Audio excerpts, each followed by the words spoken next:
Today is Tuesday, August 31st, 2021, coming up on Roland Martin Unfiltered. In Texas, Republicans in the House approved a measure putting new limits on how and when Texas can vote, making it a crime for election judges to obstruct partisan poll watchers. This is the voter suppression bill House Democrats were trying to stop.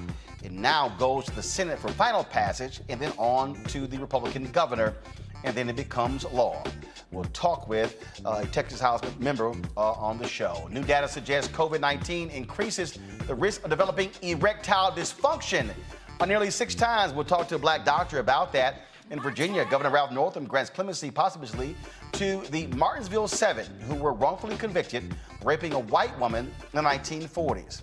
Chicago cop is on desk duty after harassing and grabbing a black woman walking her dog in the park. Fitness guru Donna Richardson teamed up with her mom to launch a new mix of chicken and waffles. We will talk with both of them on the show. Plus, the latest on Hurricane Ida relief efforts and the evacuation in Afghanistan. Folks, it's a jam-packed show, and don't forget, also, we'll talk with HBCU students in Houston, Texas Southern University, how they're using the Nextdoor app to communicate and share with each other. It's time to bring the funk on Roland Martin Unfiltered. Let's go. He's got it. Whatever the miss, he's on it. Whatever it is, he's got the scoop, the fact, the find. And when it breaks, he's right on time and it's rolling. Best believe he's knowing.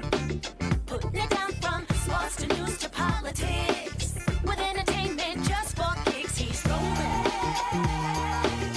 It's on go, roll, y'all. It's Roland Martin, rolling with Roland now. He's funky, he's fresh, he's real, the best, you know he's Roland Martin now.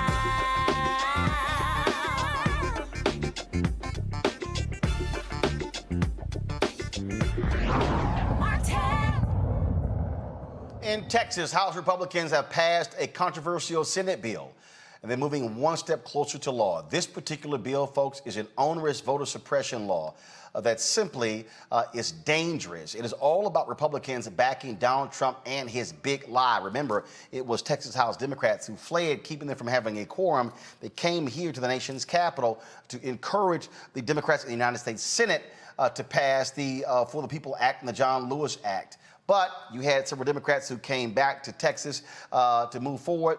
Republicans had a quorum. Now they're fastly moving forward on this bill.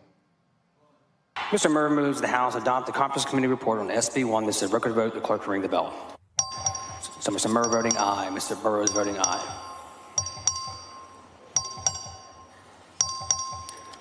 So Ms. Perez voting nay.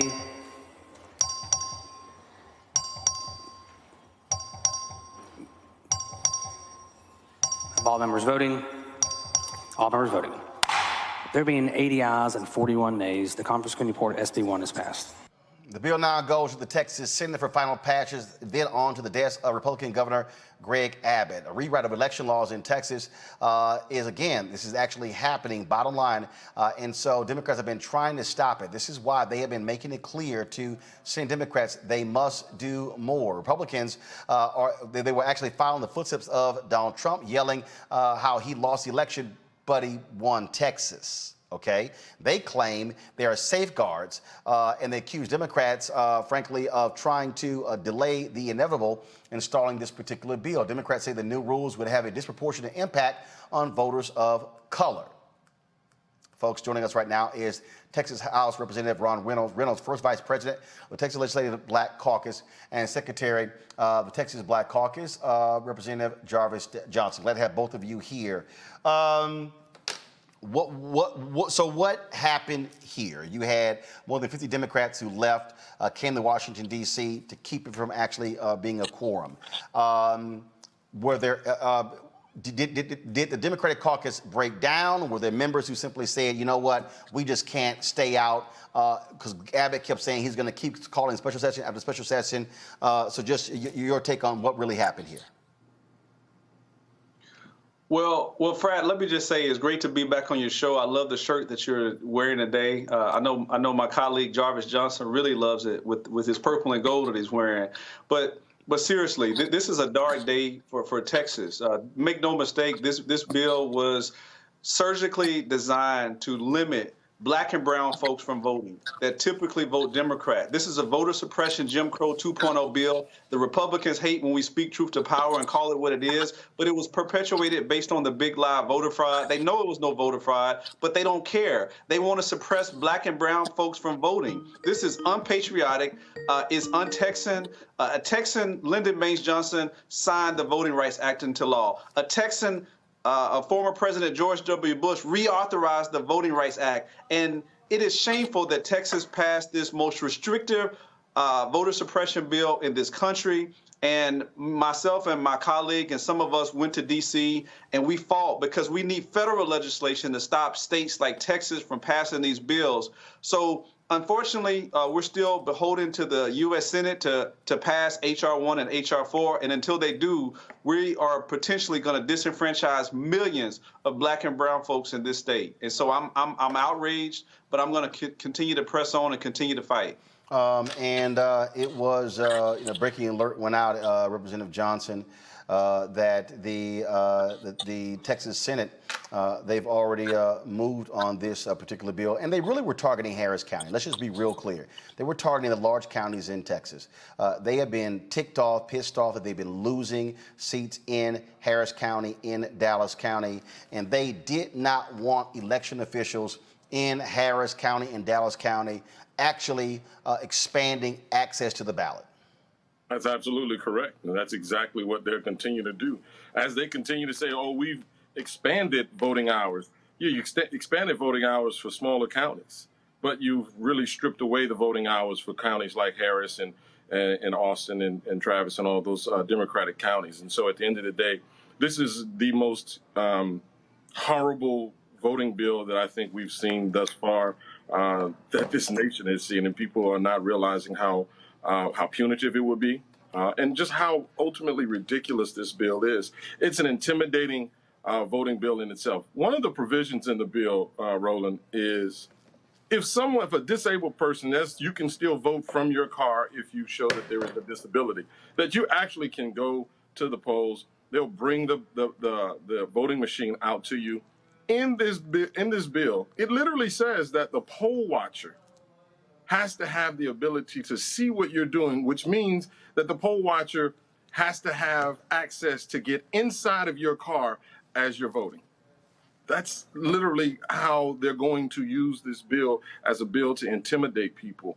The most sacred things in America have always been our confession, our taxes, and our voting rights. And this is what they're trampling on. They're trampling on our ability to have a free and have free access to voting. And they are definitely targeting those Democratic counties that are doing a fantastic job of making sure that we're able to get people to the polls, and the Republicans are literally trying to stop people from getting to the polls. Here is a paragraph of the New York Times article. It also bars election officials from sending voters unsolicited absentee ballot applications and from promoting the use of vote by mail. So, Representative Reynolds, I'm trying to understand here. That means that election officials can't promote to the public vote by mail? That is absolutely correct, Roland. Think about that. Think about that for a second. I need to. So, what you're saying is they can't run commercials. They can't put out. I mean, the way I'm reading this, if you are the Harris County Elections Department, you can't even put a tweet out encouraging folks to vote by mail. That is correct, Roland. You're reading that correct. The strict language of that bill is designed so that there is less assistance promoting elections. Yeah, you read it right. It's crazy. I mean, this is backwards. It's almost unfathomable to think that this is real. This should be some kind of satire. This should be some kind of a crazy TV show of what is fake news. But this has happened in our state right before our very eyes, and it is designed so that you don't help vulnerable communities that need more help. It's the affluent communities don't need as much help. But we know that some people from lower socioeconomic backgrounds, younger people, disabled, some people that are new immigrants to this country, they need more assistance. Well, this bill is to curtail that and to prevent them from doing that. It's also to empower partisan poll watchers like the Proud Boys to come in Fifth Ward and Acres Home in black communities and intimidate them so that they won't vote. So there's a lot of gotchas in this bill, including more extreme penalties so that you can prosecute more people like Crystal Mason and Purvis Rogers that make simple voting mistakes with felony convictions. It is so laced with so many voter suppression tools that it's unreal. Representative Johnson, again, this is what the New York Times article says. The bill greatly, to the point Representative Reynolds just said, the bill greatly empowers partisan poll watchers, creates new criminal and civil penalties for poll workers, and erects new barriers for those looking to help voters who need assistance, such as with translations. It requires large Texas counties where Democrats perform better to provide live streaming video at ballot counting locations. So what about the smaller Republican counties? Are they required to have live streaming? You know, at the end of the day, I actually don't know. You know, the bill is only applicable when they want it to be applicable. Again, this bill is going to be used as a weapon to intimidate people. And so what works in their community certainly won't work in ours, because let's just think about for a second, because if what's good for the goose is good for the gander. So at the end of the day, let us send poll watchers into their communities. Now, if a bunch of strong-minded, strong-willed, very intelligent Omega men walk into the polls, if one of their polls, and just simply stand there, we'll be considered an intimidating force and will probably be asked to leave. But yet those same poll watchers can come and be in Fifth Ward, in Acres Homes, in Sunnyside, and some of our black communities, and they have to have full and complete access to wherever voting is taking place. Well, here's the deal. Look, Representative Johnson, I'll be honest. I'll be perfectly honest. This, to me, is where Democrats or others should actually do exactly what you just said. Exactly. Okay, fine. We're going to send a group of black men to these white polling locations, and let's see how they respond. And then dare Fox News to say, oh, they're wrong. Because we saw how Fox News acted a fool when a couple of new Black Panther Party members were at a polling location in Philadelphia. Hell, Megyn Kelly talked about that for damn near 5 damn years.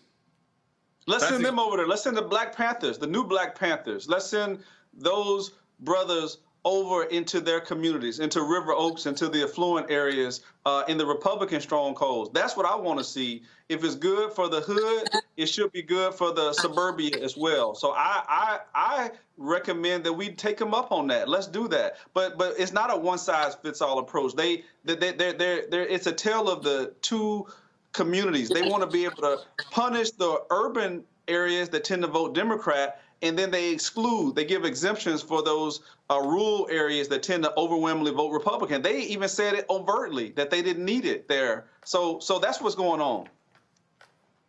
So what, Representative Johnson, what next? I mean, this is where, at some point, this is where Joe Manchin and Kristen Sinema got to wake the hell up and realize that if they keep sitting here standing firm with not any of the filibuster, these laws will take effect and will be in place in the 2022 election that could very well, first of all, erode Democrats controlling the U.S. House. They could lose the United States Senate. They're going to be sitting in the minority because they want to uphold, they won't even do a carve-out to end the filibuster for voting. This is where President Biden has to step up. We understand what Manchin and Sinema have done all this time, and I continue to say that they're making too many excuses as to why we're not able to use the stronghold and the bully pulpit of the Oval Office to send a clear message. And I think that clear message has to be sent to Sinema and Manchin. And I truly believe that it is time for Biden to make this of high priority. and don't get tricked and fooled with some of the antics that they're pulling with the Afghanistan and keeping him off kilt with everything else. But we need to be focused on this. And so it is time that the presidential office step up and be strong about this, because we already know the Republican Party are going to be unapologetic if, in fact, they're able to take the Senate back. We already know the filibuster is gone. We know that. And so it's just as unapologetic as they've been, that's just as unapologetic as we have to be in using our opportunities and our power to make sure that we protect all citizens of America, and in particular all citizens of Texas, because we understand the Republican Party only care about their base. They don't care about American citizens. They don't care about Texas citizens. They only care about the Republicans. And so we as Democrats work hard for everyone. Either one of you may not want to comment on this, but here's a quote that's in the Texas Tribune. Quote, "This bill is not good enough for me to vote for. I think it still has major flaws that will create problems down the road. And all I can hope is that if those problems occur, that we come back here in 2 years and fix it, because the worst thing we could ever do is prevent someone from exercising their constitutional right to vote." This is Representative Garnett Coleman from Houston, representing a black district, who came back to Austin to help Republicans, frankly, meet a quorum. Brother, that was the whole point of us staying out and staying strong. Unfortunately, there were too many people that felt there was a different way of doing it. There was different tactics that could be used. But the only tactic and the only tool that we had that was going to be effective was to continue to break quorum, to make this bill go away, to bring them to their knees, to then make sure we walk into redistricting where there was no time and no opportunity to talk about a voting bill that was totally unnecessary. And so, unfortunately, there were those that felt the pressure of Twitter, that felt the pressure of social media, and fell for the lie themselves. Well, like right here, this is the article. On Tuesday, Democrats decried the Senate's objection to the Mason Amendment, with State Representative John Turner, Democrat from Dallas, stating he hoped it was, quote, not because they believe that more people in situations like that of Crystal Mason should be prosecuted or imprisoned, unquote. Coleman and Turner were part of the panel that worked out the final version of the bill in backroom talks. So, I'm sorry, they actually thought Republicans were going to go along with that? Look, Roland. Maya Angelou said it best. When people show you who they are, believe them the first time. They knew what these Republicans were going to do. There was no reason that we should have broke quorum when there was no negotiations. We came back and they did what we knew they would do. They ran this bill down our throats. They didn't accept any amendments, and they passed this voter suppression bill that's going to be to the detriment of black and brown communities. So they are going to have to answer that to their constituents. I know my constituents that put me in office were very sure of why I was holding out, because I told them why, and they supported that. Only Republicans were the ones who were criticizing me, calling me, get your ass back to Austin. Jarvis received those same racial epithets. So those were the people that wanted us to go back so they could put an assault on black and brown communities. So I'm very disappointed in my colleagues that went back. We got nothing for going back other than getting railroad, and now we have this bill that we're hoping the U.S. Senate will bail us out, because if they don't, Lord help us, we're going to lose massively. Even though we gain black and brown populations for the U.S. Senate, there are more blacks in Texas than any other state in this country. Blacks will not be well represented when it comes to redistricting because of gerrymandering. And I'm pissed off, to be quite frank with you, because so many people made tremendous sacrifices so that we could overcome voter suppression laws. And here we are in 2021, under the auspice of the big lie, we got Senate Bill 1, Jim Crow 2.0.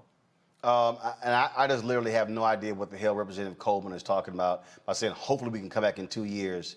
Well, with these changes, Representative Coleman pretty much guarantees that Republicans will further cement their hold on the Texas legislature. So how in the hell you think they're going to change it in 2 years? I don't quite understand. Gentlemen, we appreciate it. Thanks a lot. Thank you. Thank you, Roland. Let's go to our panel. Dr. Cleo Monago, Chief Advisor of the Black Men's Exchange, Breonna Cartwright, political strategist, Mustafa Santiago Ali, former Senior Advisor for Environmental Justice at the EPA. Mustafa, this is the thing right here it's just more evidence to Senator Kristen Sinema and Senator Joe Manchin. What the hell do you think is going to happen? I mean, Republicans, this is the thing. When Republicans have power, they use it. When they have power, they flex it. You have these weak-ass Democrats, Sinema and Manchin, and yes, a few others, Dianne Feinstein and others. Oh no, what happens if one day we're not in power, we in the filibuster? Well, guess what? Your ass may guarantee you're not in power because when all these laws go into effect, you're going to see the Republicans take control of the U.S. House, take control of the United States Senate in 2022. By controlling the legislatures, they already control the gerrymandering process, so they could very well gerrymander themselves into winning back the U.S. House. Yeah, you know, Republicans, they follow their strategy. They don't vary off of it. And they understood that, I believe since 2010, you got 10 million new people who have moved to Texas. And the last study that I saw said 9 out of 10 of those were people of color. So how do you control that type of a situation? You utilize these types of tactics to make sure that the folks can't have power because the power is associated with your vote. My dad used to tell me, you make sure you don't break the picket line. You got to stand strong together if you actually want to have something better to actually happen for yourself, for you to actually be able to get the rights that you should have as a worker. And I translate that into this moment. You know, for those folks who decided to go back to Texas and to, you know, give the quorum that was necessary, you were literally giving the Republicans the justification and the power to do these types of actions. So now we find ourselves focused on the Senate once again with Manchin and Sinema. You know, now for Manchin, you know, he's the chair of a committee right now. So if he doesn't do the right thing, he's no longer going to be the chair of that committee because we know that the changes that are going to happen in the Senate. So folks got to do the right thing. They're going to have to stand up. But, you know, we've got these extremely egregious behaviors that are going on that are putting Black and brown lives in danger with some of these actions that are inside of this bill that Governor Abbott will sign. Breonna, the point Representative Johnson made, Biden, you got to step up. You got to get aggressive. I mean, this is going to guarantee losses. The look, I'm a registered voter in Texas. They were specifically targeting Harris County, Dallas County, Tarrant County, Bexar County, Travis County, 5 Democratic strongholds in Texas. Yes, you see the issue in Texas, even in some pockets of Florida, Georgia. It's an issue, and unfortunately, right now they've used the filibuster to prevent HR 1, right?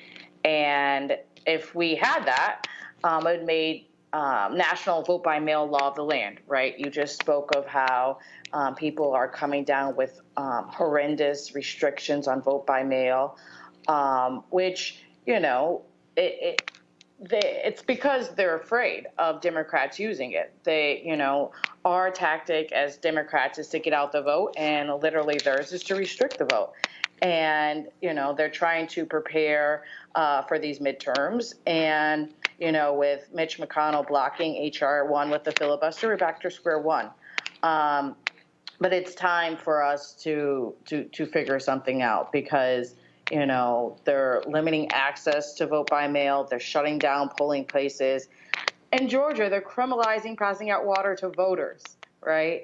Our democracy is in peril. And, you know, they're really trying to go for the vote because that's the way that they hang on. Because if everybody went out to vote, they know they would lose. And so that's the game they're playing. And, you know, we need to take away the filibuster.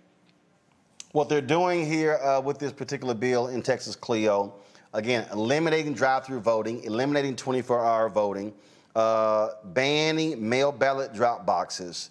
That's the kind of games that they're playing because they need to shrink the electorate to win. That's what they need.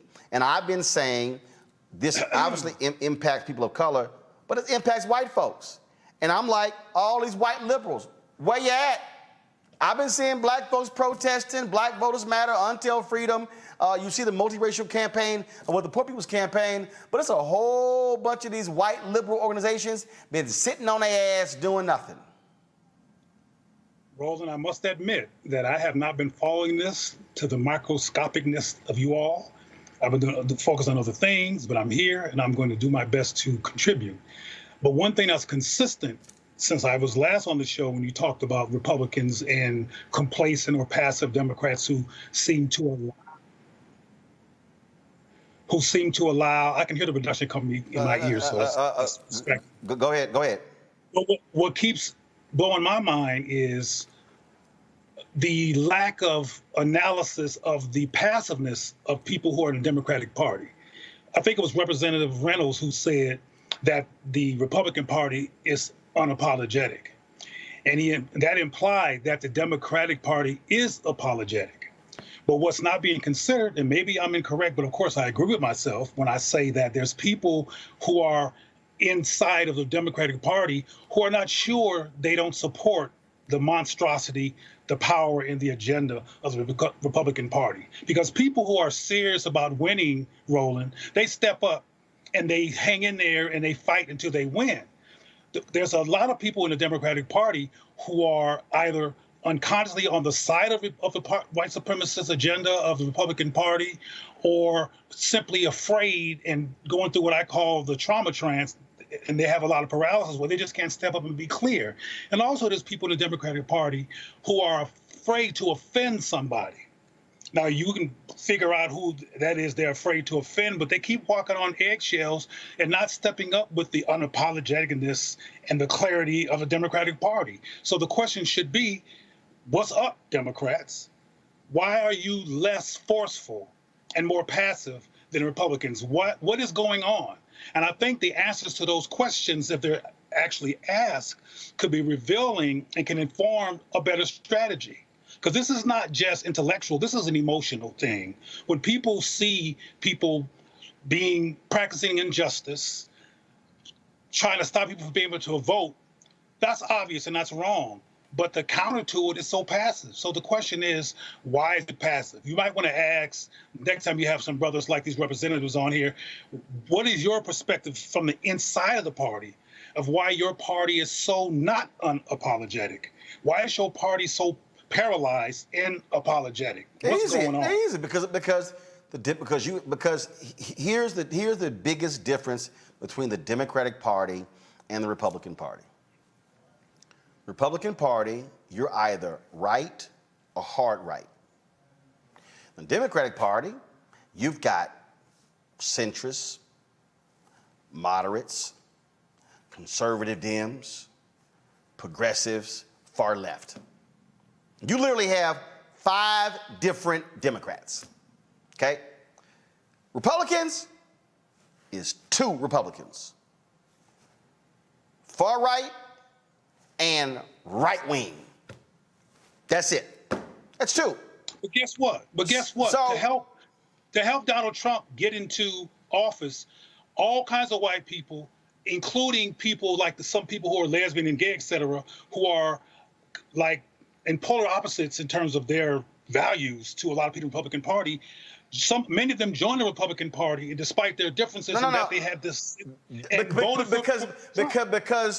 because them being gay and lesbian ain't their values. See, well, I know this. Democrats like to play by the rules. Democrats, I'm telling you, Democrats are about, no, we're going to do the right thing. It's going to be fair and just. Republicans are like, damn that, we in power. They don't care. The last 4 years, Mustafa, not man Republican gave a damn about the federal deficit. They didn't care. We in power. Now all of a sudden, oh, the debt ceiling. We're not going to vote to increase the debt ceiling. They didn't give a damn when the debt ceiling when Donald Trump was there. They use power. And that is the difference between these two parties. Democrats like playing, no. If you're in a fight, you should not pick up a tree branch and hit somebody over the head with it where you're in a fight. Republicans are like, I'm gonna grab a tree branch, I'm gonna grab a lead pipe, I'm gonna grab whatever I need to knock you the hell out, that's what I'm gonna do. That right there, Mustafa, is the difference.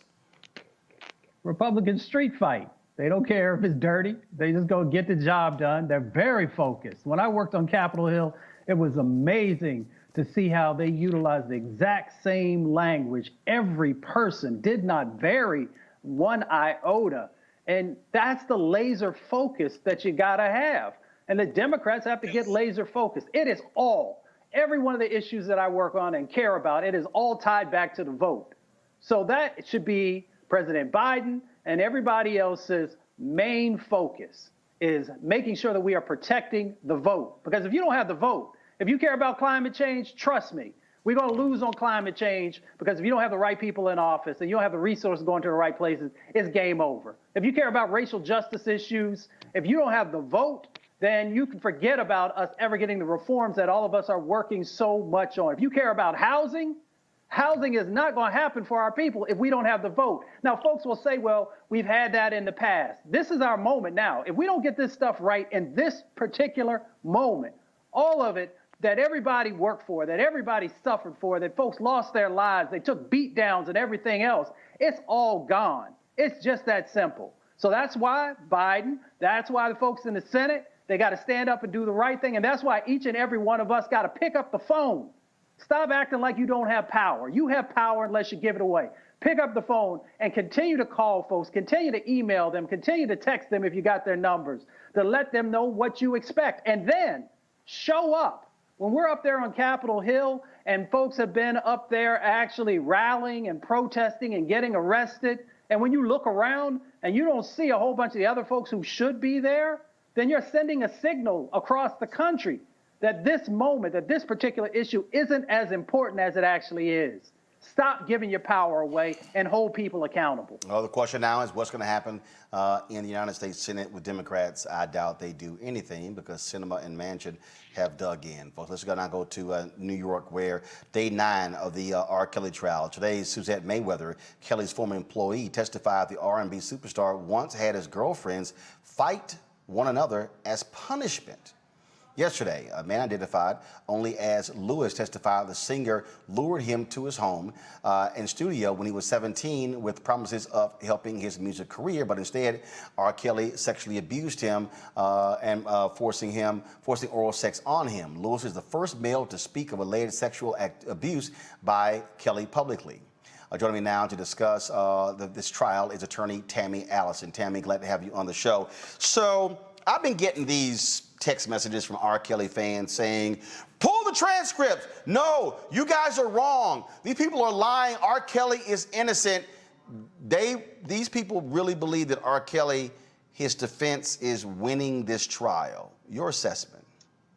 Thank you for having me, Roland. Listen, Robert Sylvester Kelly is always going to have some super fans, right? But the fact remains, this is a federal case with a federal district court judge and a federal jury that has been instructed. These are very serious charges.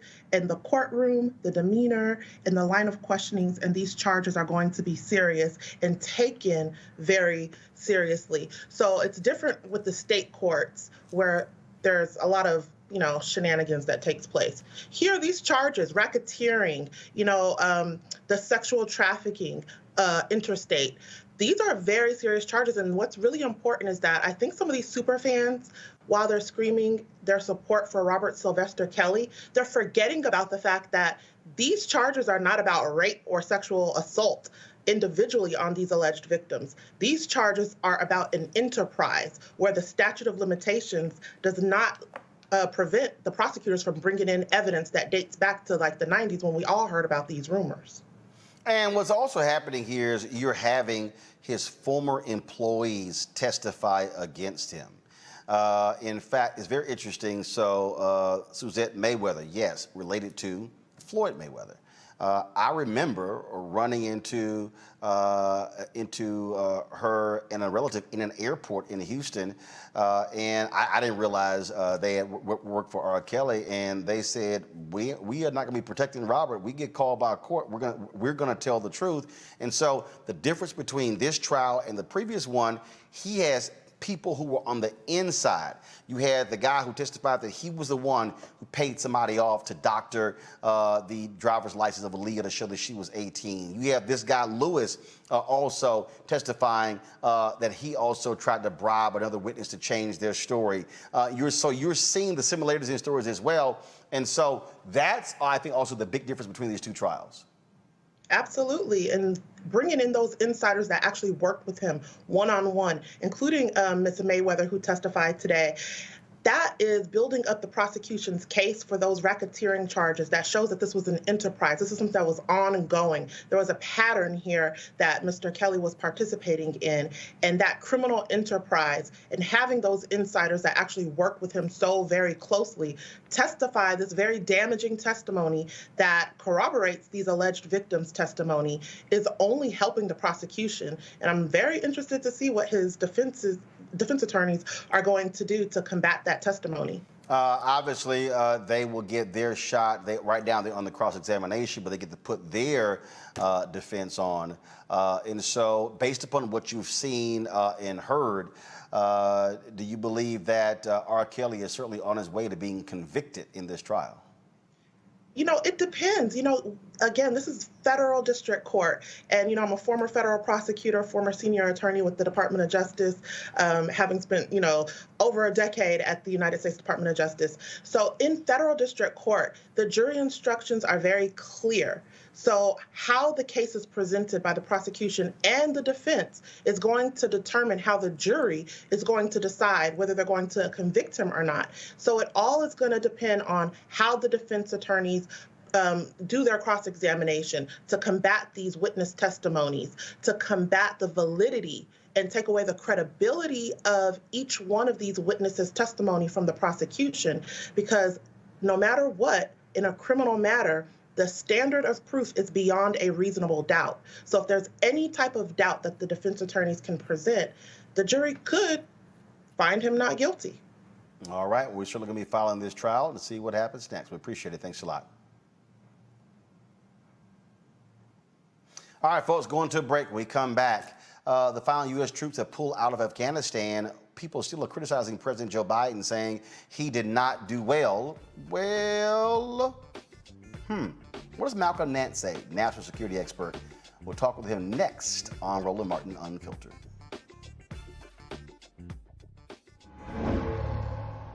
All right, so a lot of y'all are always asking me about some of the pocket squares that I wear. Now, Robert don't have one on. Now, I don't particularly like the white pocket squares. I don't like even the silk ones. And so I was reading GQ magazine a number of years ago, and I saw this guy who had this pocket square here, and it looks like a flower. This is called a shibori pocket square. This is how the Japanese manipulate the fabric to create this sort of flower effect. So I'm going to take it out and then place it in my hand so you see what it looks like. And I said, man, this is pretty cool. And so I tracked down, it took me a year to find a company that did it. And so they basically about 47 different colors. And so I love them because, again, as men, we don't have many accessories to wear, so we don't have many options. And so this is really a pretty cool pocket square. Now, what I love about this here is you saw when it's in the pocket, you know, it gives you that flower effect like that. But if I wanted to also, unlike other, because if I flip it and turn it over, it actually gives me a different type of texture.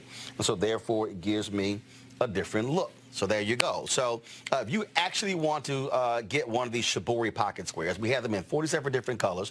All you got to do is go to RolandSMartin.com/pocket squares. So it's RolandSMartin.com pocket squares. All you got to do is go to my website and you can actually get this. Now, for those of you who are members of our Bring the Funk fan club, there's a discount for you to get our pocket squares. That's why you also got to be a part of our Bring the Funk fan club. And so that's what we want you to do. And so it's pretty cool. So if you want to jazz your look up, you can do that. In addition, y'all see me with some of the feather pocket squares. My sister, who's a designer, she actually makes these. They're all custom made. So when you also go to the website, you can also order one of the customized feather pocket squares right there at RolandSMartin.com/pocket squares. So please do so. And of course, that goes to support the show. And again, if you're a Bring the Funk fan club member, you get a discount. This is why you should join the fan club. Hi, I'm Teresa Griffin. Hi, my name is LaToya Luckett, and you're watching Roland Martin Unfiltered.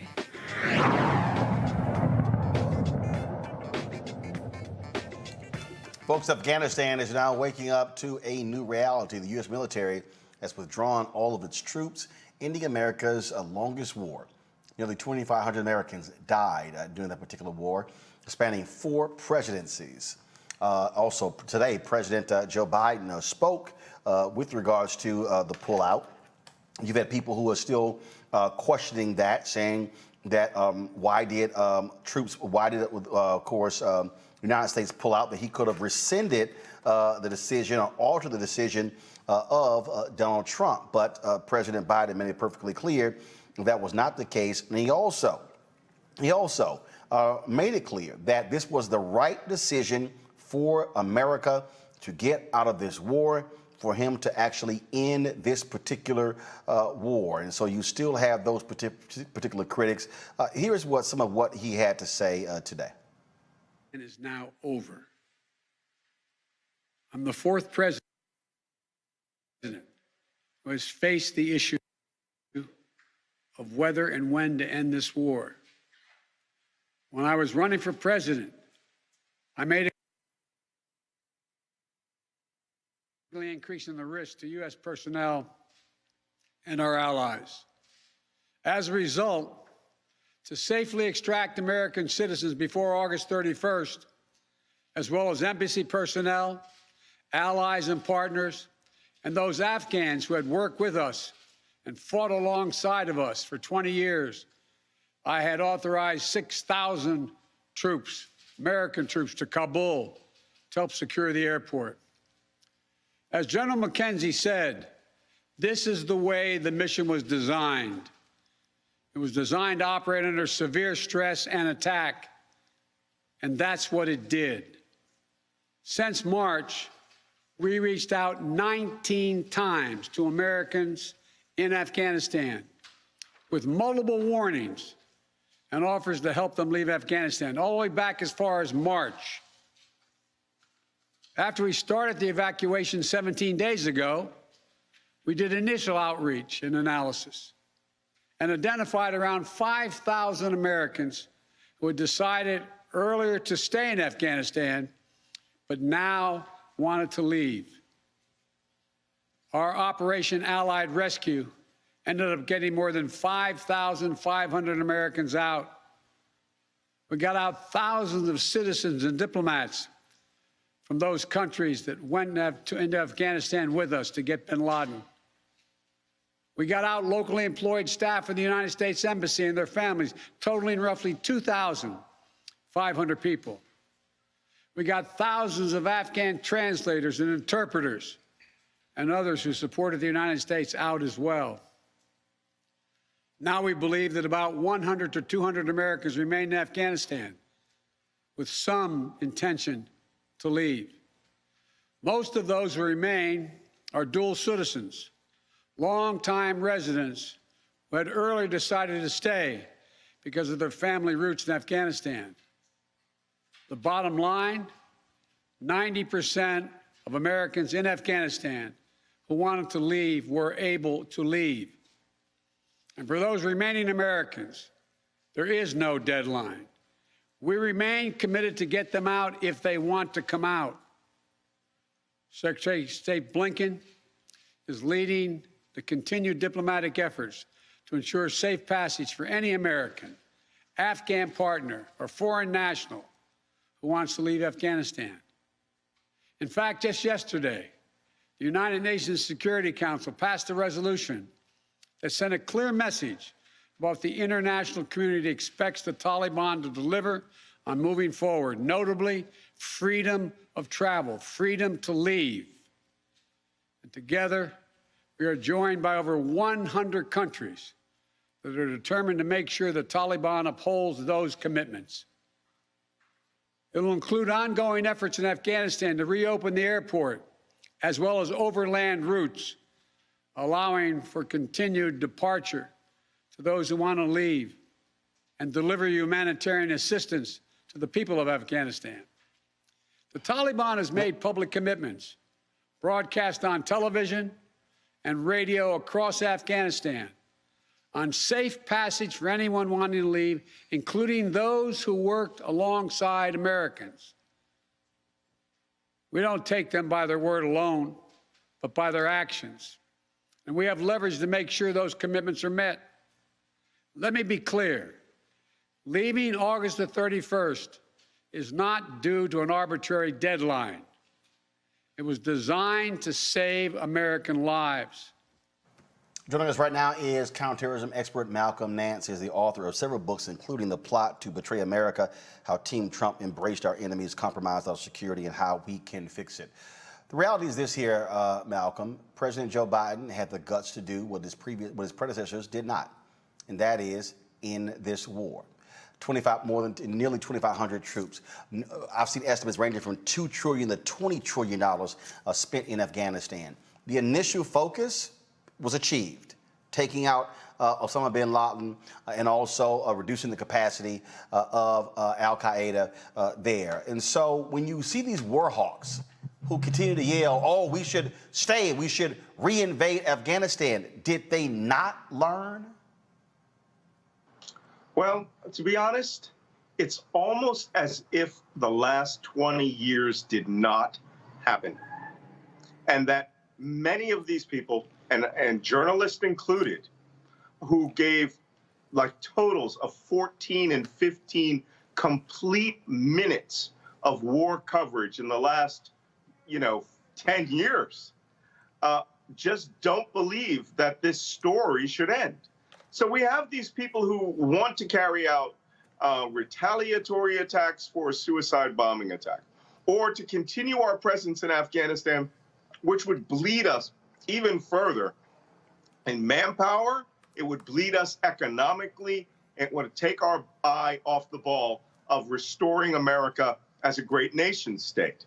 And there were some strides made in Afghanistan. We have to give credit that over the last 20 years, we did allow the education of women. We did allow a more expanded press in the country.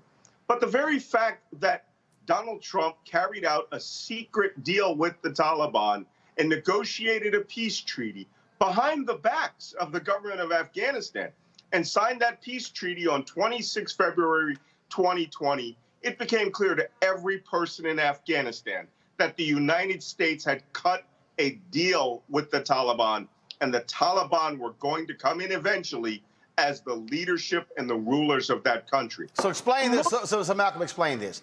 So you hear people say, oh, I love these Republicans who say, well, Biden didn't have to abide by that agreement. He could have junked it.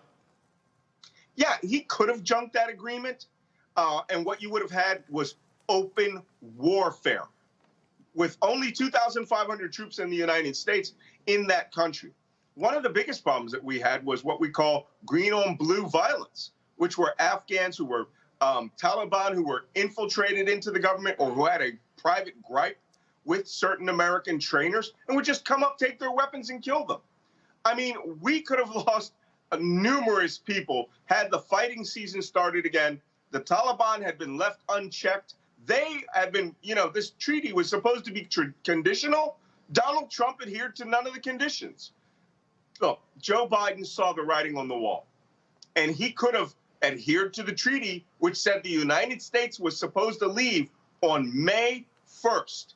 Donald Trump himself in his last weeks tried to get his acting Secretary of Defense to remove every U.S. soldier before January 1st of this year and abandon all U.S. equipment in the country. Not the stuff that belonged to the Taliban, the stuff that belonged to us. So Joe Biden extended that, sat down with the Joint Chiefs, and came up with a plan. What he didn't have a plan for was the fact that for over a year, all of the tribal chiefs, the provincial governors, members of the Afghan government had already seen the writing on the wall and were cutting secret deals with the Taliban and essentially handed the keys to them when one guy on a scooter showed up. And wasn't this, look, the way I see this is very simple. Biden goes, I'm going to take the hit. Yep, Biden could have easily done what Obama did. He could have easily done what Bush did. That is, oh, no, just keep it going, keep it going, keep it going. Where he said, no, I'm going to take the hit, and I think the American people are going to side with me. So while you got Fox News and OAN and Newsmax and all these people, and yeah, certain people on CNN and MSNBC saying that this was lousy, this was awful. I mean, I remember seeing one person saying, there's no way we can get 50,000 people airlifted out of the country before the August 31st deadline. We did. Yeah, we did that when it was at around 35,000. And I think it was Eric Bollard who said, what happens if we're a success? And he picked the arbitrary number of 100,000. And we eclipsed that. We blew past 100,000 very, very quickly. The one thing that the United States is competent in is executing a plan. The problem is that the news media, who, by the way, many of them were very beholden to their, 1 or 2 time experiences in Afghanistan, living the Whiskey Tango Foxtrot life. And if you haven't seen that movie, I'm going to prescribe this to all your followers.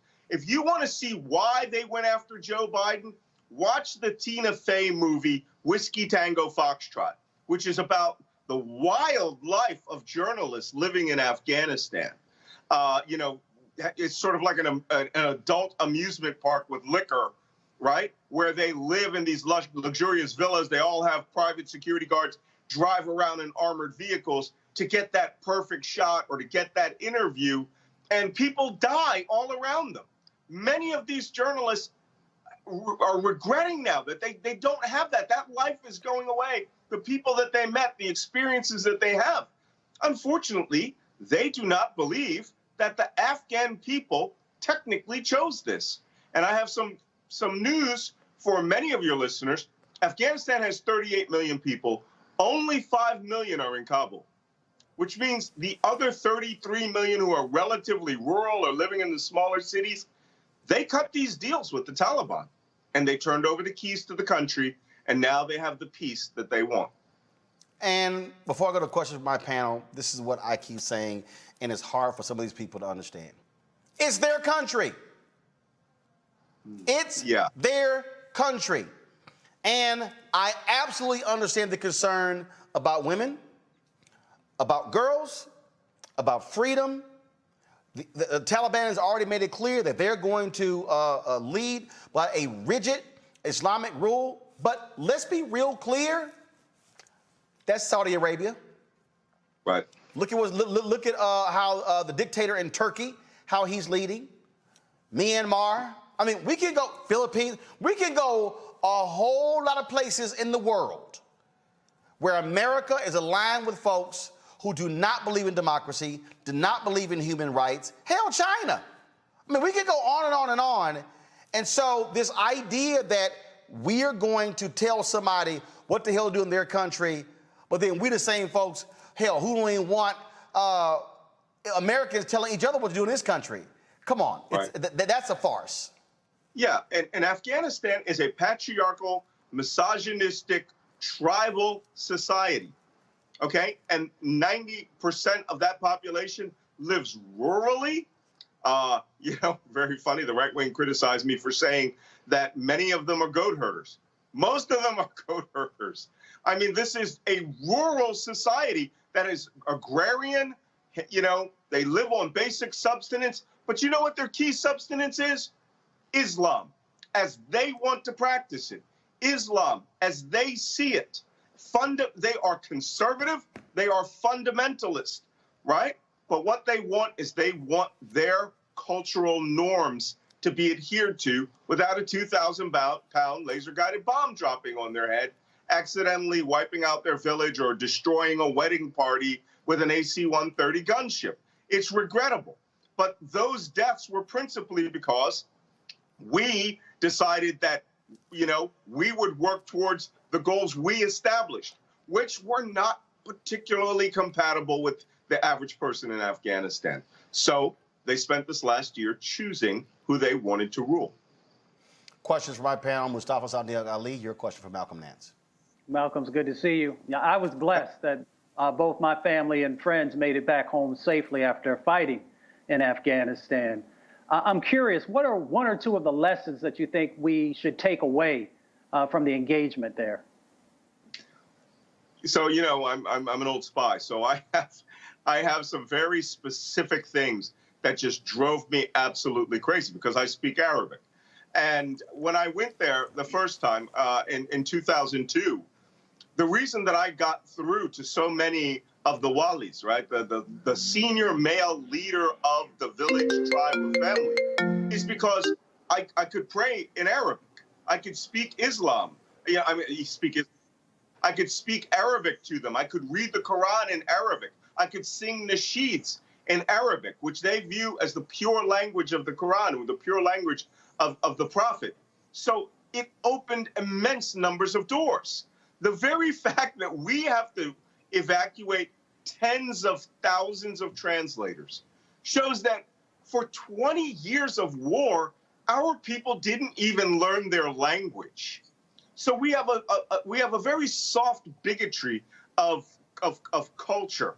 We do not care about the cultures we go into. We want to bring our culture on top of it. We want to teach kids not just to eat chocolate bars, but to drink Rip It, concentrated caffeine drinks and things like that, and create this expectation that they will become a mini United States. Many of the neoconservatives and the politicians who invaded Afghanistan and Iraq, especially Iraq, thought they were going to recreate Germany or South Korea there. It takes 5 minutes on the ground to realize you're never getting there. This is not a place where a Marshall Plan could build them up economically and you could change their culture into being, freedom-loving, small d Democrats. These people live tribally. They defeated Genghis Khan and Alexander the Great and the British twice and the Soviet Union with their interfamilial tribalism. So instead of bringing that and investigating the human factors to determine why we were considered bad, laser-guided bombs, and why the Taliban were considered acceptable, Muslims working towards a cause they could understand, well, then we essentially just fought that war 20 times over. And the worst part is no one read a book about Vietnam, which was the exact same thing. Brianna, your question for Malcolm Nance. Yes, thank you so much for having this conversation. It's very vital with our world expanding. And you've touched on great points. I don't remember Donald Trump flying one Kurd to safety. He let Turkey slaughter them, and they were our allies. They served with our troops, and there was no outrage from that.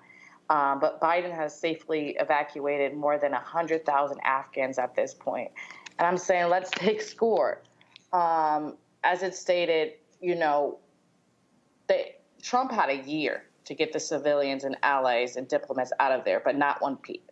He did it, for the Nobel Peace Prize, wasn't serious, and now Biden comes in and takes control of it. And, while we work to end our presence safely, we can't abandon the women and children of Afghanistan.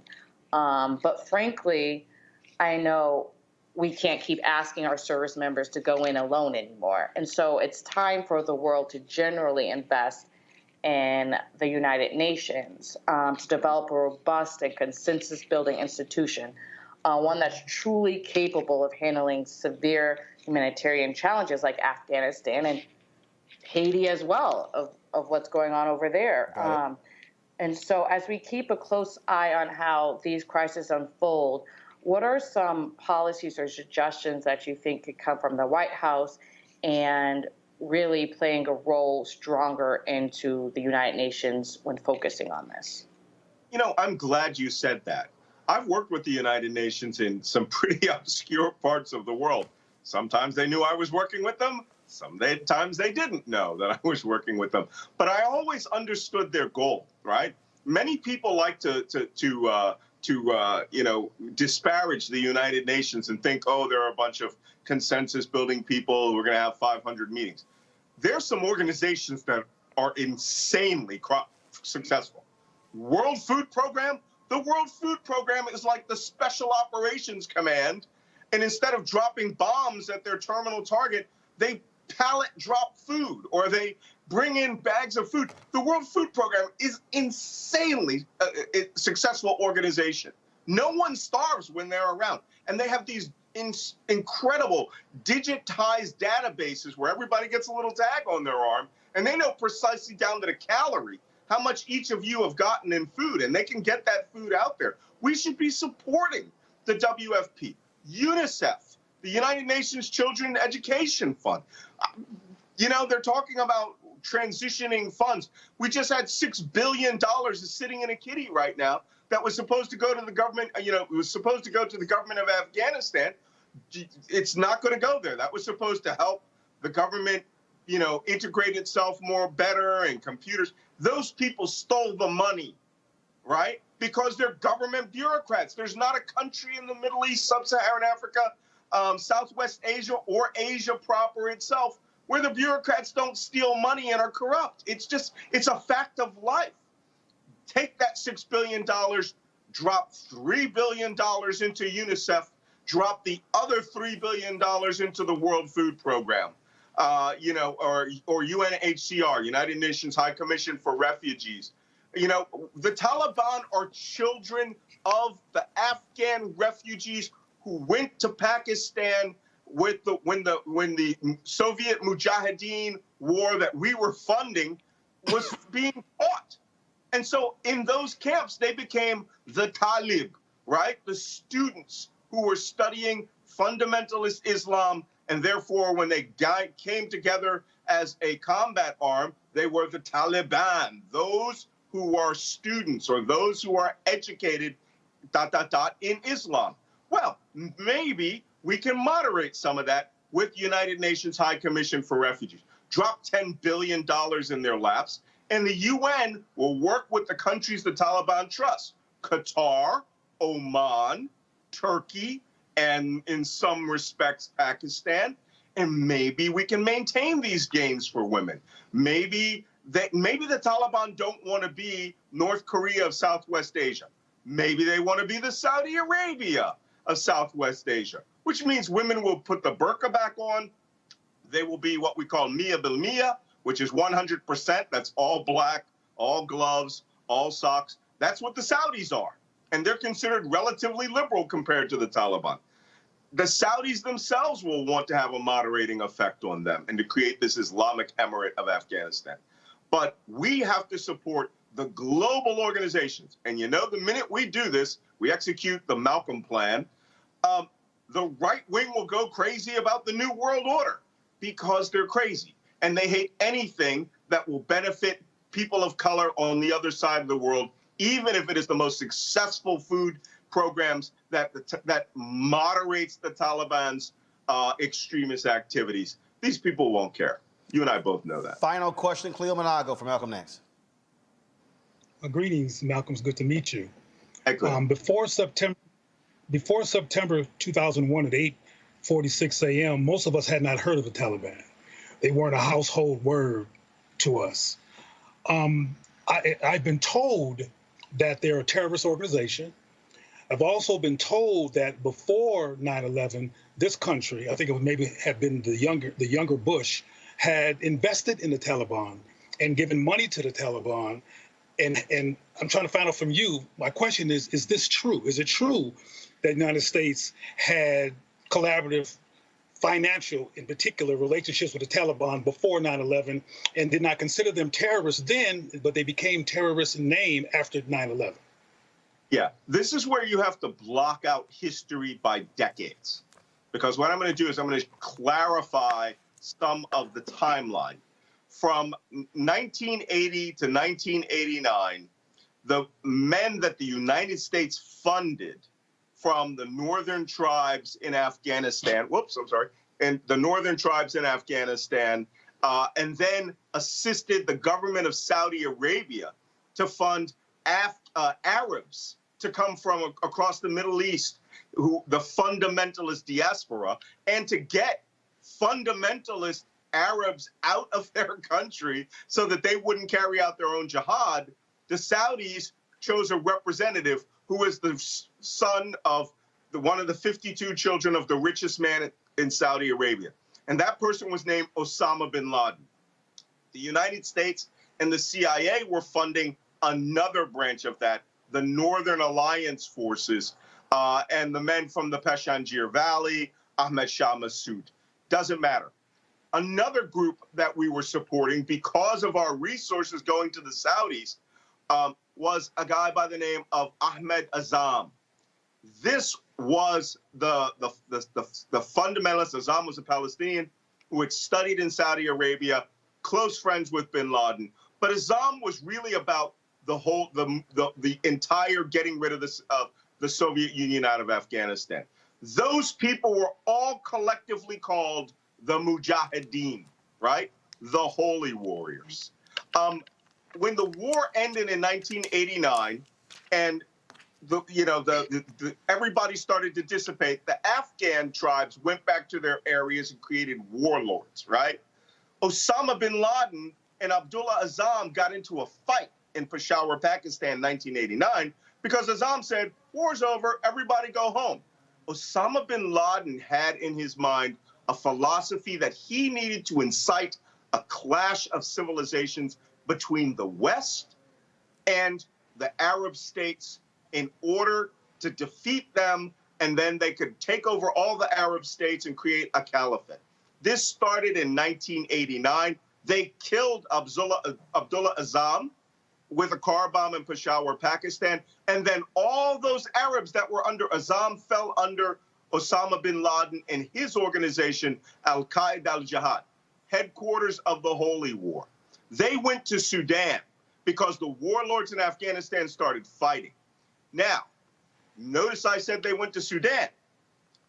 The Taliban were these children living in Pakistan and eastern Afghanistan who were they were Afghans from the Pashtun tribes in the Northwest Frontier Province in eastern Afghanistan.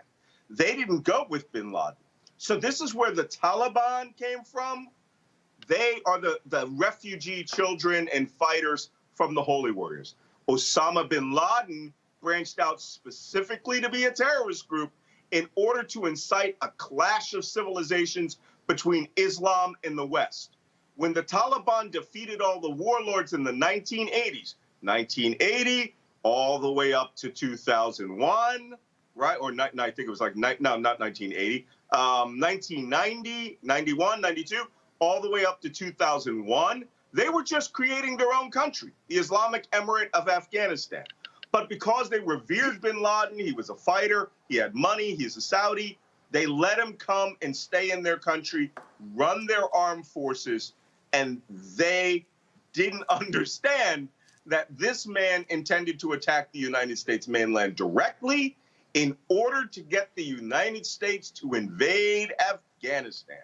And his incitement was called the September 11th attacks, the Holy Month attacks. That was 9/11. Bin Laden wanted us to invade Afghanistan so that he could do to us what he did to the Soviet Union, which was break us politically and economically. And arguably, he's done that. Malcolm Nance, have not seen you a lot on MSNBCs. That's why I called you. I said I need to get your perspective. There are very few black people out here breaking this whole stuff down from a counterterrorism perspective. We certainly appreciate you joining us, folks. One of Malcolm's books, you see it right there, and that is The Plot to Betray America. Folks, be sure to get that. Malcolm, thanks a lot. Just remember, Roland, black spies matter. Absolutely. I agree. Folks, going to a break. When we come back on Roland Martin Unfiltered. COVID-19, erectile dysfunction. Y'all gonna keep playing with it now? And I ain't talking about your penis. I'm talking about COVID. You're watching Roland Martin Unfiltered. Back in a moment.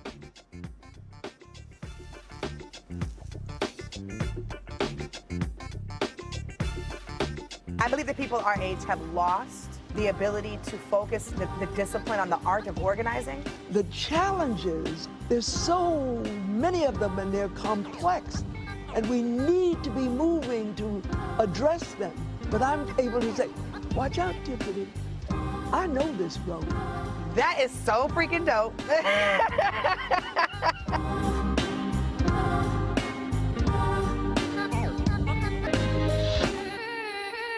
Floyd's death hopefully put another nail in the coffin of racism. You talk about awakening America. It led to a historic summer of protest. I hope our younger generation don't ever forget that nonviolence is soul force. Priceless.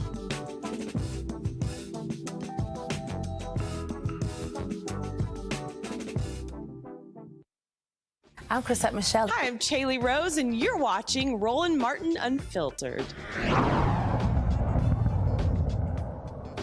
We know COVID is ravaging communities nationwide. Folks, to date, there are 39,953,651 reported cases of COVID. 656,482 people have died as a result of COVID-19. Patients are filling hospitals, overwhelming ICUs. 98% of those who are in ICUs are unvaccinated. Folks, ICU beds are near capacity in 5 southern states: Alabama, Georgia, Texas, Florida, as well as Arkansas.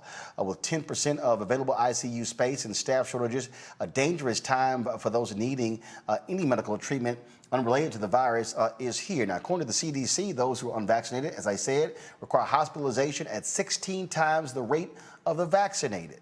And one of the issues that COVID-19 has also impacted, erectile dysfunction. There are a number of post-COVID conditions, including frequent headaches, continuing coughing, difficulty breathing, shortness of breath, and that's it, erectile dysfunction. A recent study found that COVID increases the risk of developing erectile dysfunction by nearly 6 times in young men in real-life setting. The flip side is if you already have ED, you're more likely to contract the virus. Joining me now is primary care and HIV physician, Dr. Oni Blackstock. Glad to have you on the show. So, all right, Dr. Blackstock. So, I got this stuck on stupid fool on my YouTube page. Is always complaining, and it's like, this. So, first of all, he tries to go by the name of Truth Seeker. That's a joke. Goes, Roland, stop the fear already. Cut it out. You detail all of this on your Twitter feed. I saw it. I retweeted it, where you laid out. Y'all can sit in and joke all you want to, but COVID could very well create erectile dysfunction in a lot of young men. Yes, thank you so much for having me on. We're getting more and more data as this pandemic continues on around sort of the many different ways in which COVID affects the body, including long term. We know that it affects the lungs, the heart, the brain, and increasingly we're getting more data to suggest it also has an impact on erectile function, which isn't surprising.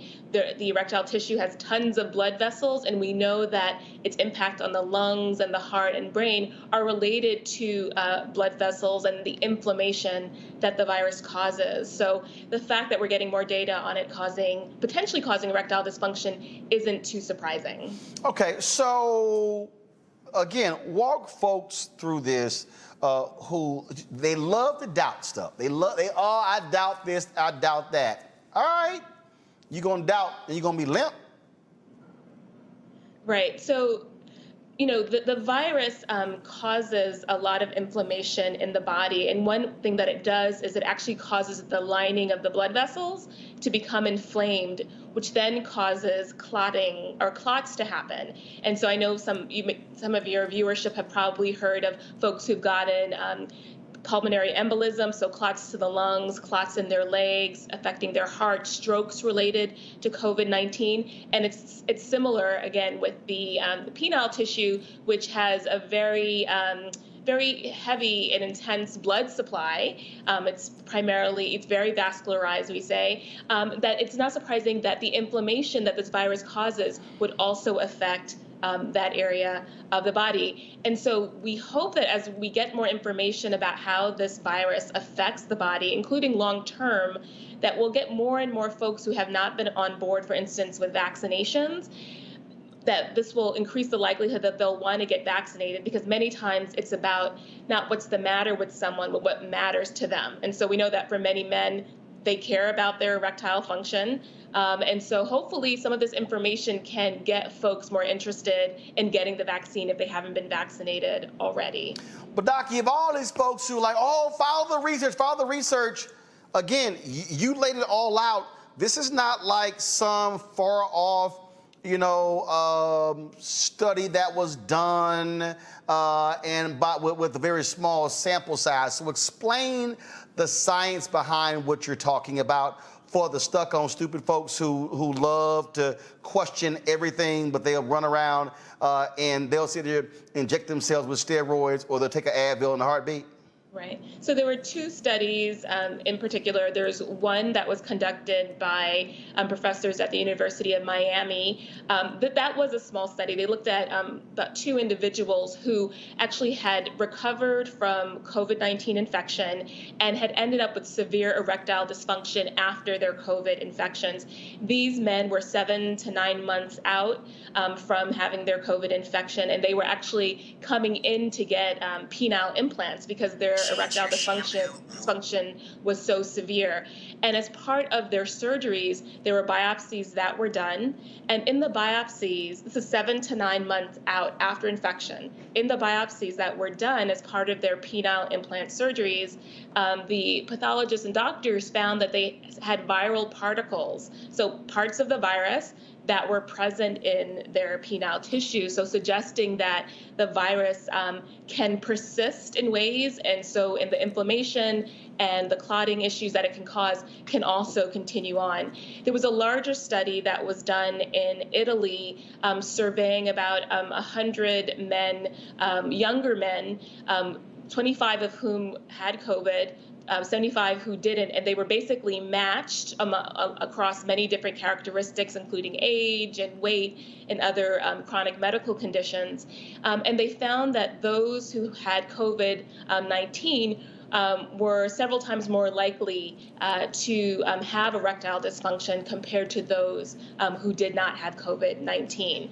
And so I'm sure we're going to get more and more information, more studies being done to give us a clearer picture on this potential link and association between the infection and erectile dysfunction. And as you said as well, this study as well, the Italian study, found that among those with erectile dysfunction, they seem to actually potentially possibly be at increased risk for COVID-19 or worse outcomes from COVID-19. So there's definitely a connection there. All right, so you've got somebody who's watching and they're saying, okay, taking the vaccine is not going to help me at all, because what if I take the vaccine, I still get COVID, will I still get erectile dysfunction? So the thing is, we know just from all of the accumulating data that we have about the vaccine, there is no indication that there is an association with the vaccine in terms of affecting male sexual function. However, we do know, and we do have accumulating data suggest that if you do get infected, that could impact your erectile function. And so I think people need to look at, what is the data that we have for the vaccine and potential side effects. And we know that people, and as you mentioned, that people who are unvaccinated are at 16 times higher risk of being hospitalized and having a number of other complications such as long COVID, which obviously is impacting younger people as well, and people who don't have other health conditions. So all this data that we have, I think the abundance of data really supports folks getting the vaccine in terms of staying safe and avoiding many of these complications associated with COVID-19 infection. Well, Dr. Blackstock, we certainly appreciate it. Hopefully those who are watching are paying attention. Again, what our goal is very simple. We're going to bring on actual black doctors, black scientists, black experts to break this thing down. I don't have these conspiracy theory people on here. People keep saying, why don't you have so-and-so? No, I don't have ridiculous people. And so if somebody wants to sit here and contest the information, that's fine. They can go right ahead. But go ahead and take your chances and then see what happens when you can't perform. I agree. Thanks so much for having me on. Thanks a lot. I want to go to my panel here. Cleo, I want to start with you. Look, it amazes when you try to kick out information. And first they all, it's the white doctors. Then they come back, but the black doctors tied to big pharma. And I'm sitting there going, all right, well, who you going to believe? Then again, when the folk get sick, who they run to? The same doctors. Well, I'm involved in a Maryland statewide COVID-19 vaccine literacy project and have been on the street in conversation with folks, particularly black folks who are resistant to getting vaccinated. And maybe this erectile dysfunction claim might be a motivator. However, when I spoke to one young man about it today, he said, well, I'll take Viagra. So he already had a way to talk himself around the possibility of getting ED. Wait. Hold on. Help me out. So he's unvaccinated. That's what he said. No, hold on. He says unvaccinated. He was. But he take Viagra. But he don't know what the hell's in that Viagra. No, he doesn't know what's in Viagra, but he does know that he gets a particular outcome that he wants. If he takes Viagra, and in case COVID-19 might interrupt that outcome, he has a cure for it without being vaccinated. But the point I want to close with is that if people are really going to be getting ED resulting from COVID, you might want to do a custom-made campaign that proves this in undeniable terms that people can see, because that is a very interesting take on why people should be concerned, because folks don't want their stuff flopping. So I have a follow-up question with you in regards to that. So when you were having the conversation with this individual and he said, okay, I'll take Viagra because it'll give me the result I want, despite not knowing what isn't Viagra other than it's FDA approved, which now Pfizer is FDA approved as well. The result of if they take the vaccination, which means that they won't be hospitalized, wouldn't that be the same effect of knowing the outcome, thus you would take something that's FDA approved to prevent what they want? Well, one of the problems I think that occurs when people try to communicate with people who are disoriented or who have apprehensions, that people keep using logic. And people who... Okay, go ahead, I'm sorry. You laughing at Roland. And you have to get beyond logic and understand people's narrative and address their narrative. He knows how to get an erection, regardless of any kind of stressors or challenges to that agenda. So he said that I ain't taking that shot, and if something does occur that interrupts my erection, I already know what to do about that, because I do it anyway. So you're talking about the FDA approval and all those logical things. First of all, you got to get past or engage people's distrust of the FDA and concerns about people making money and capitalists making money off of a convenient, this is a perspective that's out there, that's what I'm saying, don't look at me. People making money off a convenient virus to quote somebody. But isn't he buying the Viagra? Yeah, but see, another thing that's important, and I'm going to leave this alone, is that people respond to what they see and what's inside of popular culture. That's why I said that this ED issue becomes part of a popular culture narrative, people might attend to it. Popular culture, including rap music, talks about Viagra. I don't know if you heard some of these songs, but it talks about how I to get myself even more ready, I took some Viagra and people bouncing to the beat. Nobody's having no bouncy to the beat songs about vaccinations. And people are going by what they fear what causes them anxiety, and when the smoke clears, what they see in pop culture and what their peers are concerned about. They're not breaking things down to the level that your sister just broke down in terms of the FDA. Because like I said, he knows how to get what he wants out of a particular product. He doesn't see the value of that compared to the vaccine, because he claimed that he knew some people who were vaccinated who died. Did nobody die from Viagra from his perspective? Mustafa, again, what people are realizing, these long haulers are experiencing this. They are realizing you play with COVID, even if you don't die, and more than 650,000 have died, you are playing games with long-term health effects that are not good at all. You're playing Russian roulette with your health, playing Russian roulette with your life. And we also got to call out the fact that we got a number of our folks who don't love themselves. You know, they've been taught not to. There have been all these different types of dynamics that have gone on that lead people to that space. So there's work that we have to do there. We also got to continue to educate folks. So we know that there are studies that have shown that COVID scars the lungs, that COVID impacts the heart. Those two things also play a role in the issue that we're talking about right now. So we may also find out, as we garner more information about the long-term impacts from COVID, that there also could be scarring that's happening inside of our genitalia, which therefore could also make us not able to have children. So all these things we have to take into consideration. And Doc is right, that you got to meet people where they are.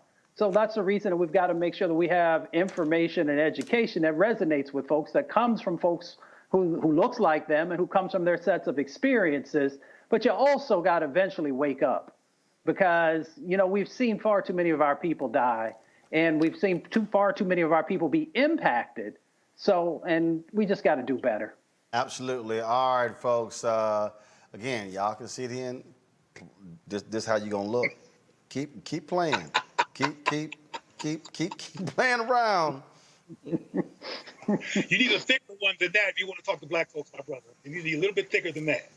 Well, excuse me. I ain't got an extra cable around here, but I'm just saying that's how y'all gonna roll. All right, before I gotta go to a break, let's hear from our partners with CEEK.com.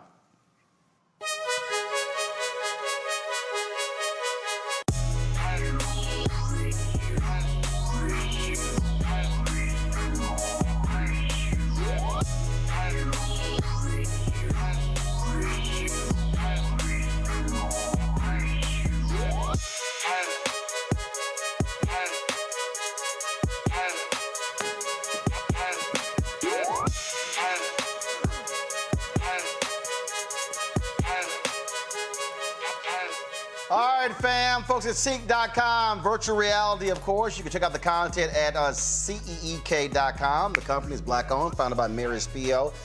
They've got great content, but also some great products, so folks. If you want to check out their virtual reality headset, just pop the phone right into here, watch the content right there at CEEK.com, or you can look at 360-degree video with this headset. They're pretty cool, actually, when you look at that video. You can sort of look all the way around, all right, y'all. Then, of course, you also have their headsets here, 360-degree headsets, which are phenomenal sound, tremendous bass. You also, of course, Bluetooth. You can talk with these. Also use it for gaming as well. Use the promo code RMVIP21, RMVIP21 to purchase one or the other. You can also subscribe to CEEK.com for their content, music, sports, all kind of great live stuff. So just go to CEEK.com, CEEK.com, and check it out. All right, folks, got to go to a break. We come back. We're going to, we have our marketplace segment, where we'll be talking to Donna Richardson and her mama about their chicken and waffles, black-owned business, as we focusing on also our HBCU segment as well. HBCU Connect will be talking with some students from Texas Southern University, but how they use the Nextdoor app. Also be talking about the protest that took place on yesterday with regards to canceling student debt by a group of HBCU students. We'll also hear from the president of North Carolina Central University, and Eddie George talks about being the head football coach at Tennessee State. All of that in our HBCU segment. That's next. Roland Martin Unfiltered. Back in a moment.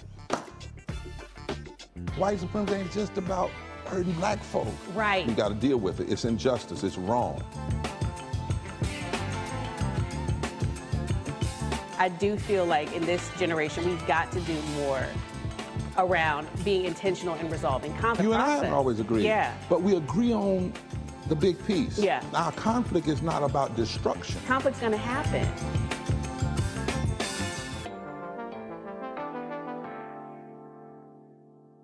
I'm Bill Duke. This is Diala Riddle, and you're watching Roland Martin, Unfiltered. Stay woke.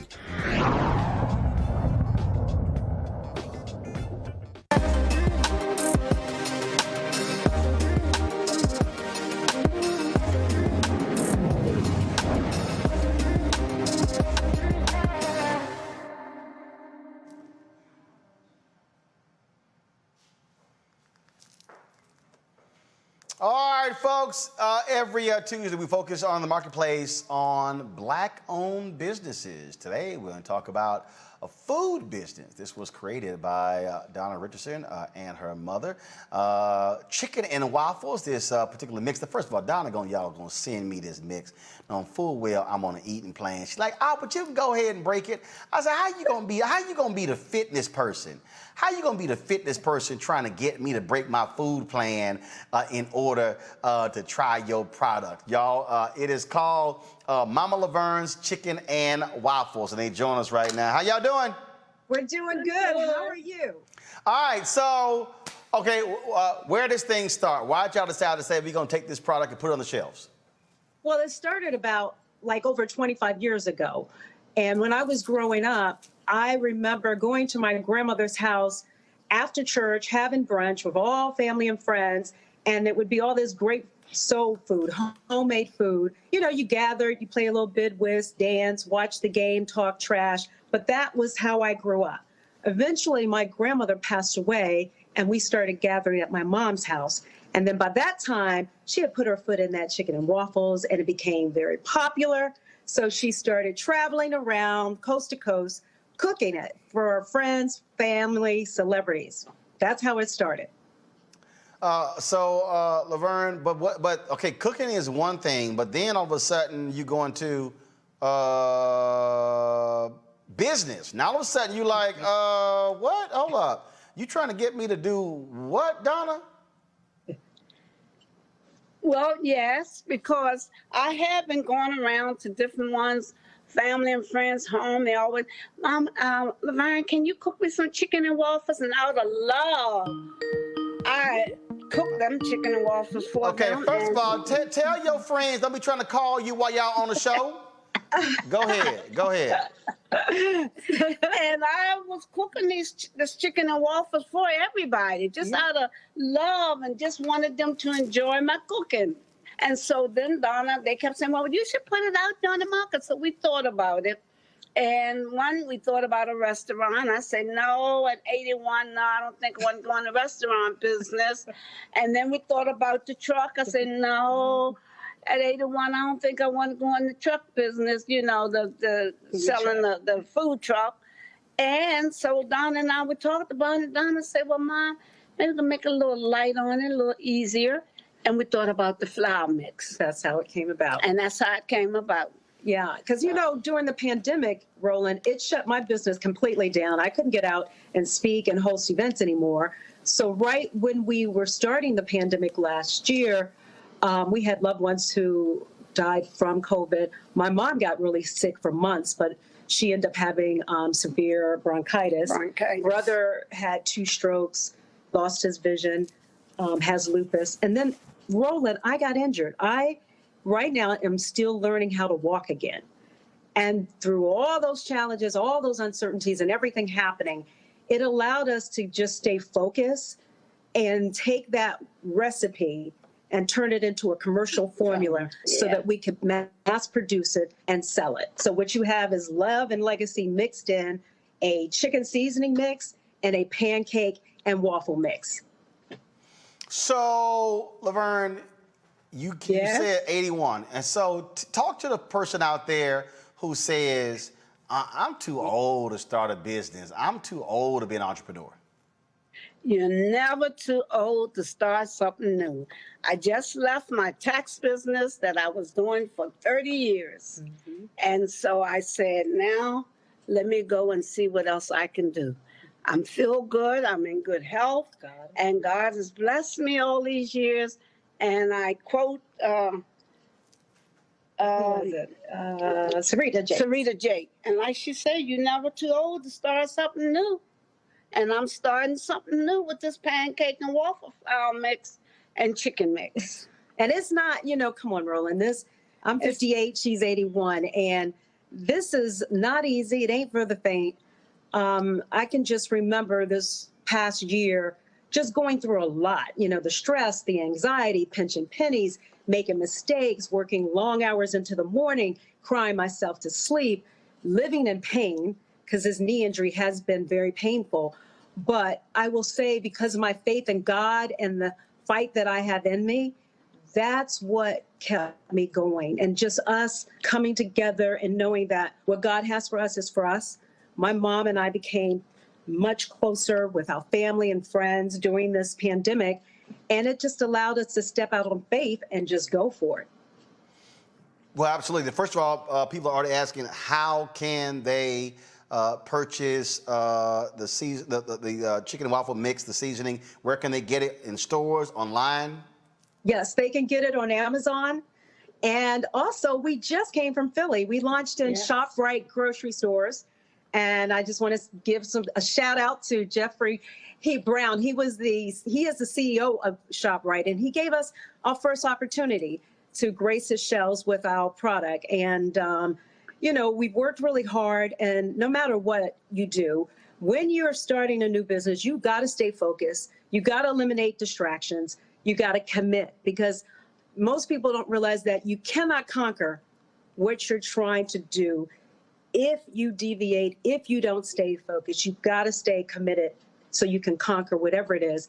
And more importantly, you got to be relentless, perseverance, knock down doors, call people. I don't know how many times I called you and everybody else. Bugging the hell out of me. Yes, I did. But guess what? That's why we're here right now. You've got to keep it going. It's like consistency will get you there. Being relentless and perseverance will keep you there. But I think being humble and grateful will increase what's there. And so we are very humble, very excited, but we got a lot of work to do. And my mother was cooking. She was meeting and greeting. We were doing press. I mean, it was a lot for someone who's 81 years young, but she hung in there like a true champion. I'm so proud of her. But yeah, it's good. And we are very happy to have this Black-owned business. And I'm going to address what you said earlier. It's not just for frying. So you can use the seasoning to fry your chicken, meat, seafood, vegetables, and everything. But we use it every day because we use it to bake or roast or even grill chicken, meat, seafood, vegetables, however you want. All right. Let's see. Real quick, I'm going to do a question from one of my panelists. Let's see. Mustafa, Brianna, and Cleo. Which one of y'all actually cook? Which one cooks? Oh, there. Yeah. First of all, Cleo and Mustafa didn't even bother to raise their damn hand. I think Mustafa's just waving. So Brianna, you get the question for Laverne and Donna. Woo! I love cooking. I love eating even more. So within this, I guess my question would be, what would make this easier in the process of doing it versus using your grandma's already recipe, making your waffle mix? What makes this easier and quicker for you to use? Because it's pre-packaged, it's pre-mixed. So if you were doing chicken and waffles normally, that could take like an hour. But because the seasoning is pre-mixed, you're just putting the chicken in the seasoning and frying it, baking it, or grilling it. And then with the flour mix, that's already mixed, so you're just adding the liquids to it. So you're getting homemade food, but it's only taken a fraction of the time to make. Great. And did we get pricing on it? Yes. If you're shopping in ShopRite grocery stores, it's $9.99. If you're on Amazon, it's $12.59 because they're shipping it out to you. All right. Yes. All right. Well, we certainly appreciate it. Thanks a lot. Good luck with it. Move that product. Yeah, go ahead, Laverne, show it. Show it. And of course, and I forgot mine at the crib, but trust me, we got it. We'll show it. And so I appreciate both of y'all folks. Mama Laverne's chicken and waffles, seasoning, and baking mixes. Much love to you. All right, thanks a bunch. Y'all take care. Okay. All right, folks, that's what we do here. Again, supporting Black-owned businesses right here on Roland Martin Unfiltered. See, I mean, I told y'all, this is a full-service show. Everybody else ain't gonna do that, and so we certainly appreciate that. All right, y'all. So Mustafa and Cleo, I'm gonna deal with y'all too. Cleo, you ain't even attempt to raise your hand. So what? But you don't cook nothing, Cleo? Well, I don't eat chicken. All right, well, hell, first of all, you ain't. Hell, do you eat a waffle? On occasion, I'll have a waffle. Well, damn, it's chicken and waffles. You ain't got to eat them together, Cleo. I've never cooked a waffle, and I would be afraid of what it might come out like if I made it. I'm not that kind of cook, but I can work a microwave though. Well, so we need to get you the mix because you can have a waffle maker that'll tell you what time to just open it, and then your waffle's done. So it can be really easy for you to start. I'll buy some burn stuff for my mama and my family. No. Look at Rose. I'm turning my back on your ass. You talking about I could work a microwave? Mustafa gone. You guys, you cook anything? Well, I'm a vegetarian, but I do like waffles. So I'm definitely getting some. I'm definitely gonna cop that. Oh man, y'all are really killing me. Y'all are killing me with this here. Lord have mercy. He just sat here and said I could work a microwave, and then all right. All right, y'all. Are we ready for our HBCU Connect segment? Let's go.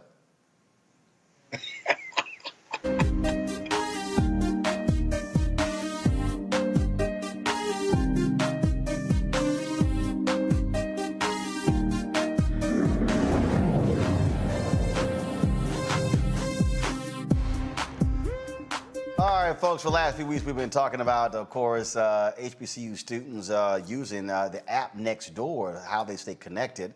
Of course, Nextdoor's purpose is to deliver a kinder world where neighbors can rely on one another when they all feel welcome. This week, we're going to talk with some students from my home city, Texas Southern University, D'Angelo, Coulter, Bianca Elam, and Dexter Maryland. How y'all doing?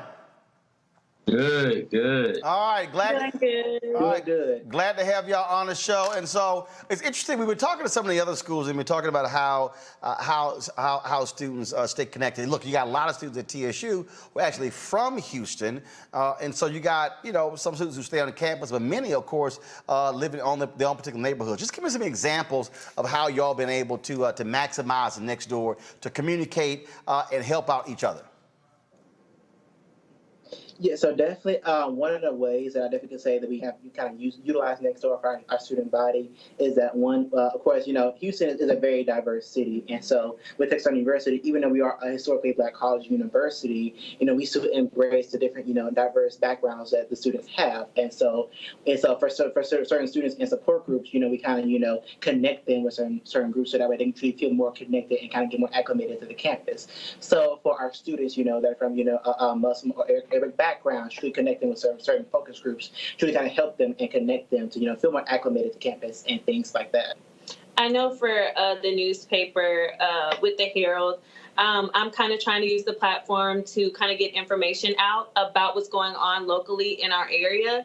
So I do plan on doing a piece on the Nextdoor app for one of our publications, just so students can be aware of what's around us, if they need any mental health groups, if they need anything, just for support. There's a lot going on in the world right now. So it would be beneficial for students to be utilizing this app just to kind of, like he said, kind of not also get acclimated, but just kind of know what's around you, because there's kids coming from, like he said, out of state who don't know about Houston. And, we want to make students feel as welcome as possible. Wow, that's pretty cool there. Obviously, you got a new school year And so have you seen folks, look, moving and I need this fixed or I need to get this here, and they're able to communicate and chat with each other on Nextdoor? And obviously, because of COVID, you're not necessarily interfacing with people personally as you normally are. So has that also been a benefit? I think that's been a huge benefit using Nextdoor. I know for me, a lot of notifications to know what's going on, different finds in the community. I know one of the biggest things for me is the feature to get free things. A lot of us, we're struggling college students. We're trying to pay tuition, afford things on campus. And with Nextdoor, there are things on there where you can get free things for your dorm. They give away furniture, different medical supplies, a lot of things on there that's free. So I know that's been one of the biggest benefits I've seen on there. And also getting those notifications just to connect, to see what's going on in the community. All right, cool. Look, that's certainly pretty cool there. A final comment from each one of you in terms of how do you plan on using it throughout this school year? And so we're talking about not just if I need something help with moving a couch or doing this, but different campus-related events, and obviously with COVID as well. And have you found that it's actually it's a lot faster being able to connect? Yeah, so for me, I actually serve as the Student Government Association student body president on the campus of Texas Southern University. And so one of the ways that student government kind of utilizes Nextdoor is that whenever we're having, of course, our annual, weekly Senate meetings where, basically where students can come and kind of see what all SGA has been going on, doing for our students, even just with certain town halls that we have with administrators or with different community members, as well as just any kind of, even other events that SGA has going on. We kind of utilize that app to help market a lot of things, even initiatives that we're doing, such as, for example, we are doing care relief packages for, the college universities and residents in Louisiana. So just initiatives like that, using the Nextdoor app platform to kind of market and spread the word about those kind of things that student government is doing. I know for myself, I definitely want to use it to kind of stay in tune on what's going on. I do plan on having my staff use the Nextdoor app just to, stay in touch with news stories. It is a way for people to also feel safe. I know we didn't really touch on that, but it can also be used for safety purposes. So we can also utilize this app in personal life, with TSU being in such a central area, it would be very beneficial for students to be utilizing this app for safety purposes, just so, if, like I said, like we mentioned earlier, if they are new, they definitely have an app that they can turn to and kind of be aware of what's around them. So absolutely, there's a lot of ways we can utilize this for the Herald. Yes, I emphasize on what both of my fellow peers said. Serving as the SGA Attorney General, I want to make sure that not only the student body, but our student leaders utilize the app to let the community know about all of the outreach events that we're doing. We plan on giving back to the community more this year, giving back to CUNY Homes, Jack Yates. We plan on giving back. So I think that utilizing that app to let them know, hey, we're giving away free gifts for Christmas or turkeys for Thanksgiving, anything that we have going on, I think that would be the great way for us to utilize that app. And that was rather wise of you to mention Jack Yates. Yes, that was rather wise of you to do so, considering that's my alma mater. All right, folks, we certainly appreciate y'all being on the show. Shout out to your fellow TSU Tigers. Thank you. Thank you so much for having us. Thank you. Thanks a lot. All y'all take care. All right, folks. And some other HBCU news. Many people were very surprised when Eddie George announced that he was going to take over as head football coach at Tennessee State University. And so this weekend, when we were in Atlanta for the MEX WAC Challenge, he was actually on ESPN. Well, I hit up President Dr. Glendon Glover and was like, yo, text Eddie to swing by, talk to us here at Roland Martin Unfiltered. And he did so before he flew back to campus for practices. Here's my conversation with the Heisman Trophy winner and former NFL great. Coach Eddie George. Yes, sir. Not the Heisman, not the Houston Oilers. I don't say Tennessee Titans. I'm H-Town, baby. Head coach. Why? Why did you say, you know what, let's do this? Well, after not going into all the details and take you back to the beginning, we'll be here all day. after really doing a lot of soul searching, looking at the opportunity that was presented before me, wasn't searching for it, didn't think I would ever go into coaching. I had to really listen to say, okay, is this my next step, what God wants me to do? And it's a calling. Coaching is truly a calling because you are and you're responsible for the lives of 100 young men or so and the staff. And I took it on as a wonderful challenge. It's stretching me as a leader, stretches me as a husband. It stretches me to be the best person I can be every day. It keeps me accountable. So that's why. And the other reason is, when do we ever have an opportunity to be a head coach with no coaching experience at a prominent historic university, HBCU? That's once in a lifetime, if ever that comes around. So to not take that opportunity seriously and look at it, do my due diligence and my homework, I would be on my deathbed kicking myself like, dang, what could have happened if I had done this? Right. I tell folks all the time, regret is a mother. I mean, when you say, man, I wish I had done that, and it's about seizing the opportunity. That's right. And we're also now operating in a space where there is a lot more heightened interest in historically black colleges and universities, and people are now they're getting out of the, let's just be clear, white validation. Look, Ohio State, Texas A&M, and then folks say, wait a minute, hold up, that's just as good. This is good. The product is just as good. I think the key now is it just can't be a spike or just overnight type of success. How do you make it sustainable? I think it's going to be an investment. It's going to have to be through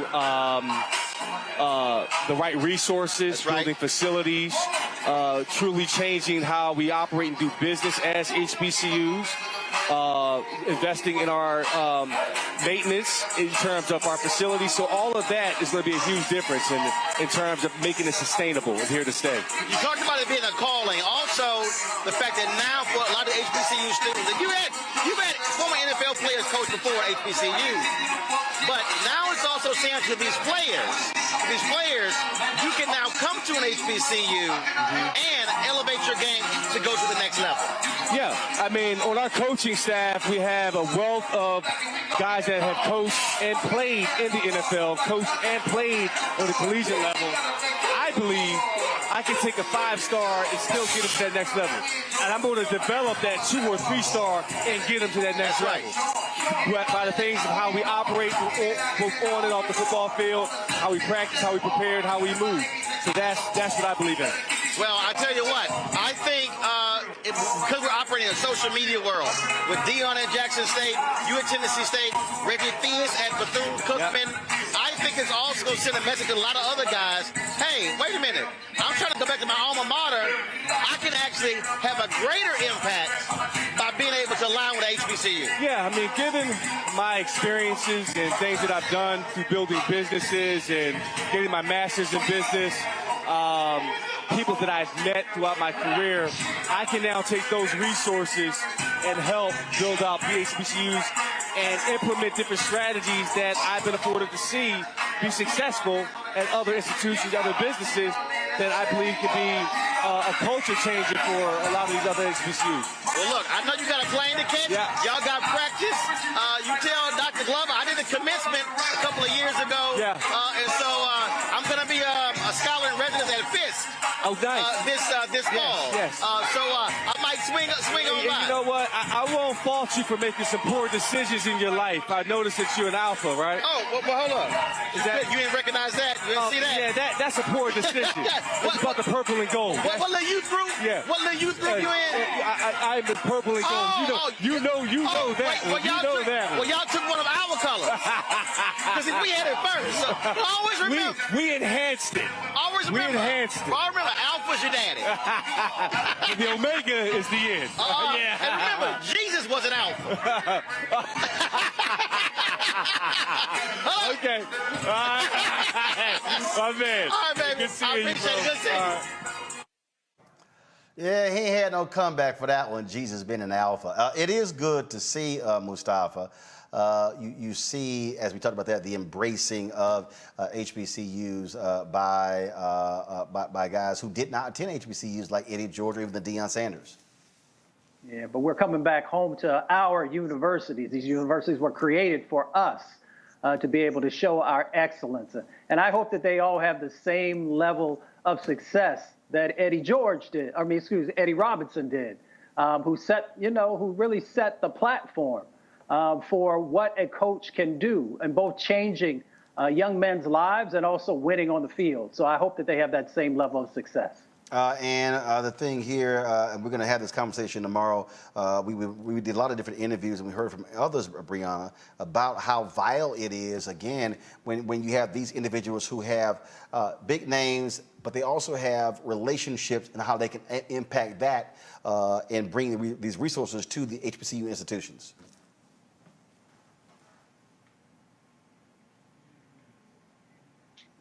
Sorry.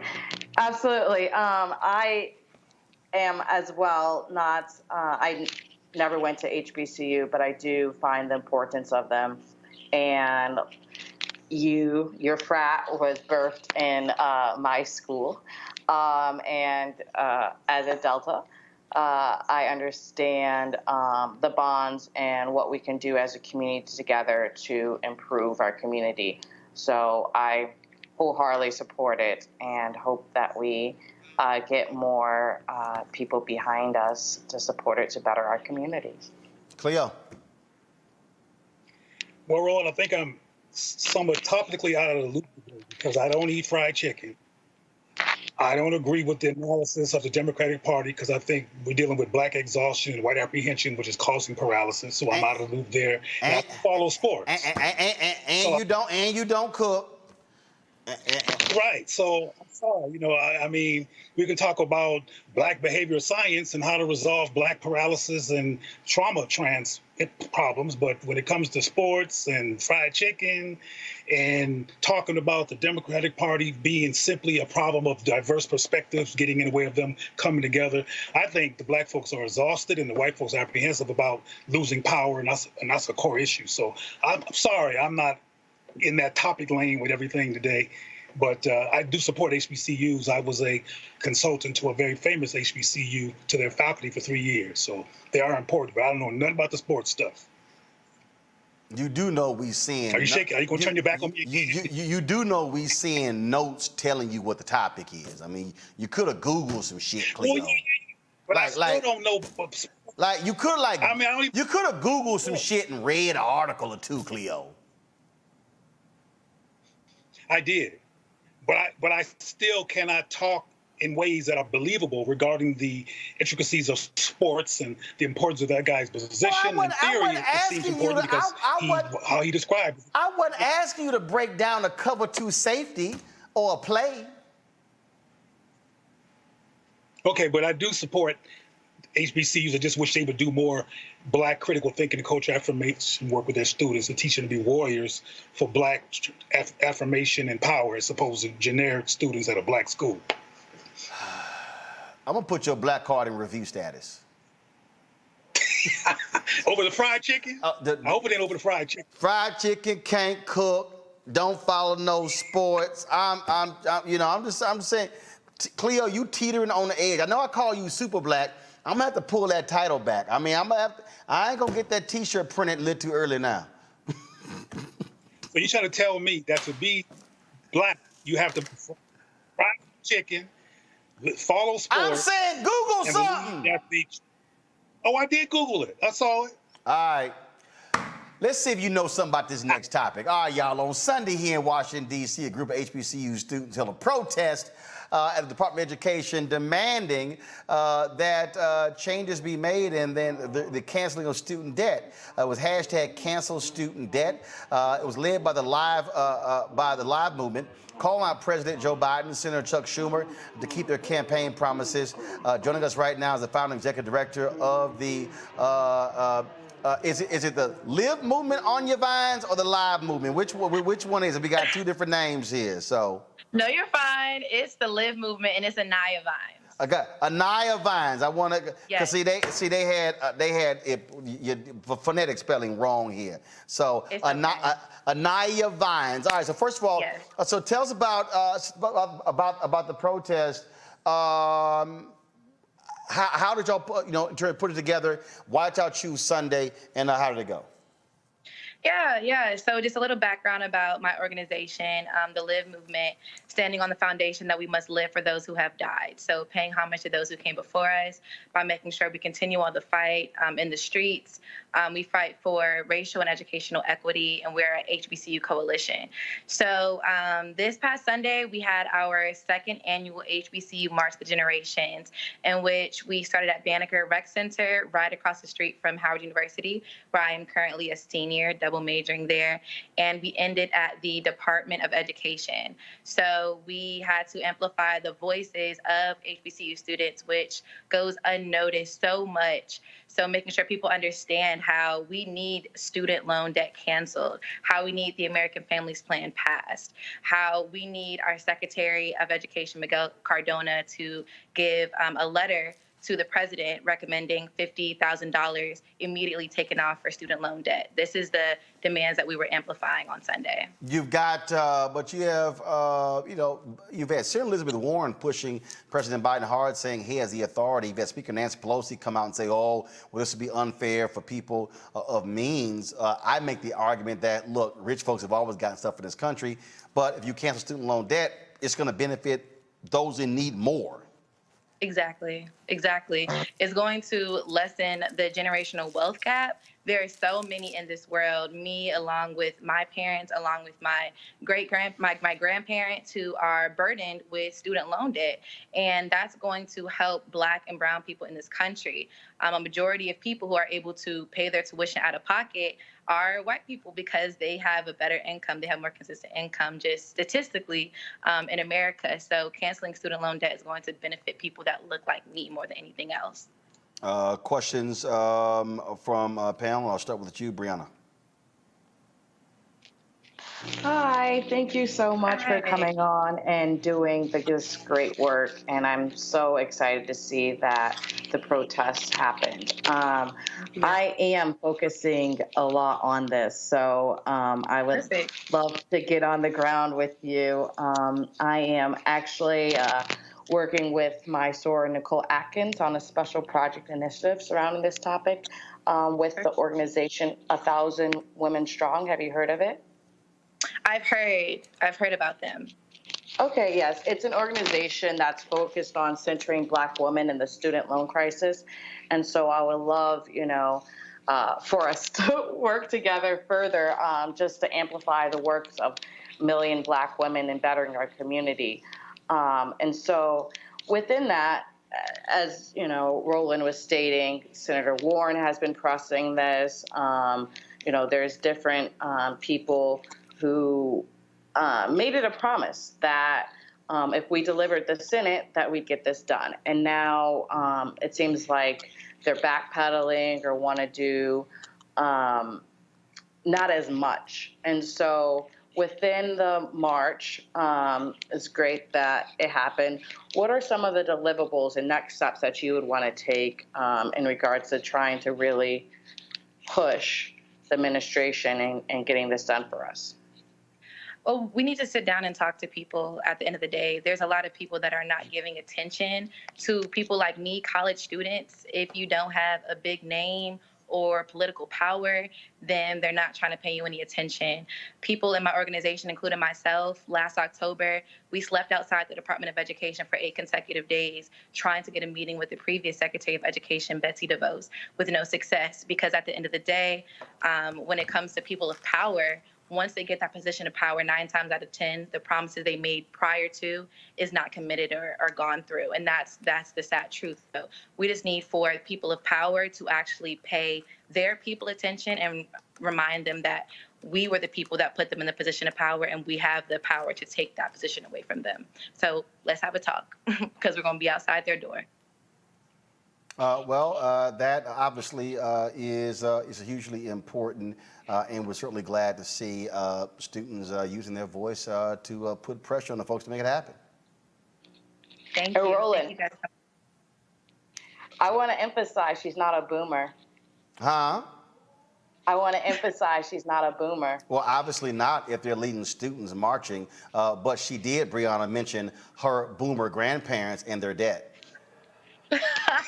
See, Brianna, let me tell you something, Brianna. You're going to learn real quick. Don't ever try to come for Uncle Roro, because I'm way too quick for you. See? Yeah, see? Yeah, see? Delta's going to learn, leave alphas alone. Yeah. I thought so. Cleo, what were you going to say?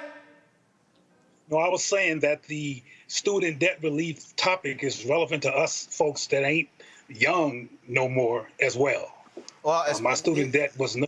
Well, yeah, because first of all, there are Gen Xers who are still paying their student loan debt, and then there are boomers who actually had signed a lot of those papers to send folks to actually go to college, and they're being burdened with that as well. And so this is a multi-generational problem, Brianna.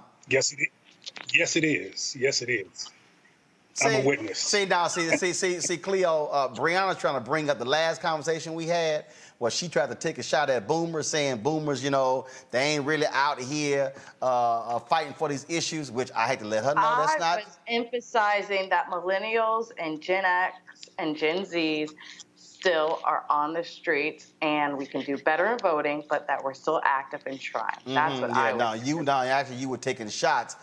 You were taking shots at the boomers, and I had to let you know that they out here handling their business in a huge way, and they're voting in significant ways. And I still say it again, which is where this is important. Protesting is one thing, but voting is also a part of that, because you can't demand policy changes if you don't change the politicians. Don't try it, Brianna. Don't try it. I agree with that. Don't try it. Whole conversation in terms of the state of mind of the current youth generation and the boomers. I don't know if we have time to get into that. Okay, well, no.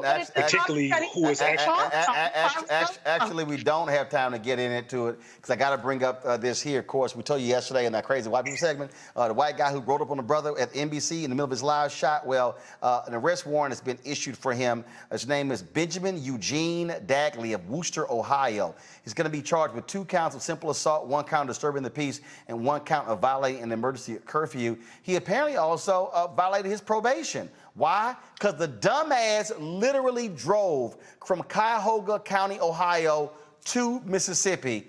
He decided to roll up on Shaquille Brewster to interrupt his live shot, and now your dumbass is about to lose your job and go to jail. See, we keep trying to tell these people, dummy, you got exactly what you should have gotten. Now, I can't wait to see you do the perp walk, since you want to walk up on him in the middle of a hurricane report. All right, Mustafa, Brianna, Cleo, I appreciate it. Thanks a bunch, folks. We got to go. Before we do so, if y'all want to support what we do, please join our Bring the Funk fan club, where every dollar you give goes to support this show and what we're able to do. We got some amazing things happening. I told y'all we are in the middle of our, of course, finishing out our offices here. I'm going to do this real quick for y'all. I want to show you this here. I should just show you live, but you know what? It's okay. I'm just going to do this here. This was a video. This was a video that I shot a little bit earlier on how we support Black-owned businesses. So check this out. Kill the music. Kill the music. All right, check this out. A few months ago, we had a segment on our show. We have a segment called Marketplace, where we feature Black-owned businesses. So we featured this Black-owned drape company out of Los Angeles. And they talked about drapes, and they do green screens and stuff like that. And so we knew we were moving into our new studio. And I said, well, look, man, versus us buying it from somebody else, we'll get it from y'all. Well, my team, they came in and they've installed it. So you'll see we've installed this green screen. And so it's going to run, so you see it runs all along here. So for us, if we want to be able to do some stuff, shoot some stuff on green screen, we don't have the capacity. I'm going to get some green mats. Actually, I can cover the floor. We can take these mats up whenever we want to. And so, again, y'all see what your support for Roland Martin Unfiltered, what it goes to, how we support Black-owned businesses. Yes, Black-owned drape company. All right, the company is called Stitch Services, Inc. out of Los Angeles, so we surely appreciate it. Thank you so very much. So please, folks, join our Bring the Fuck fan club, Cash App, $RM Unfiltered, PayPal.me/R Martin Unfiltered, Venmo is /RM Unfiltered, and of course, Zelle is Roland@RolandSMartin.com, Roland@RolandMartinUnfiltered.com. All right, folks, I'm going to see you guys tomorrow right here on Roland Martin Unfiltered. Shout out to all my Alpha brothers. That's, rocking the Life Member shirt today. And, of course, you decided to wear the Alpha beads. Henry, go ahead and zoom in. So, the brothers, I said, let me just wear a few. I got one of these at the City Entertainer golf tournament. So that's how we do it right here, y'all. So, just a little something different. Yeah. Always cool. And that Alpha ring right there. I gotta go. I'll see y'all tomorrow.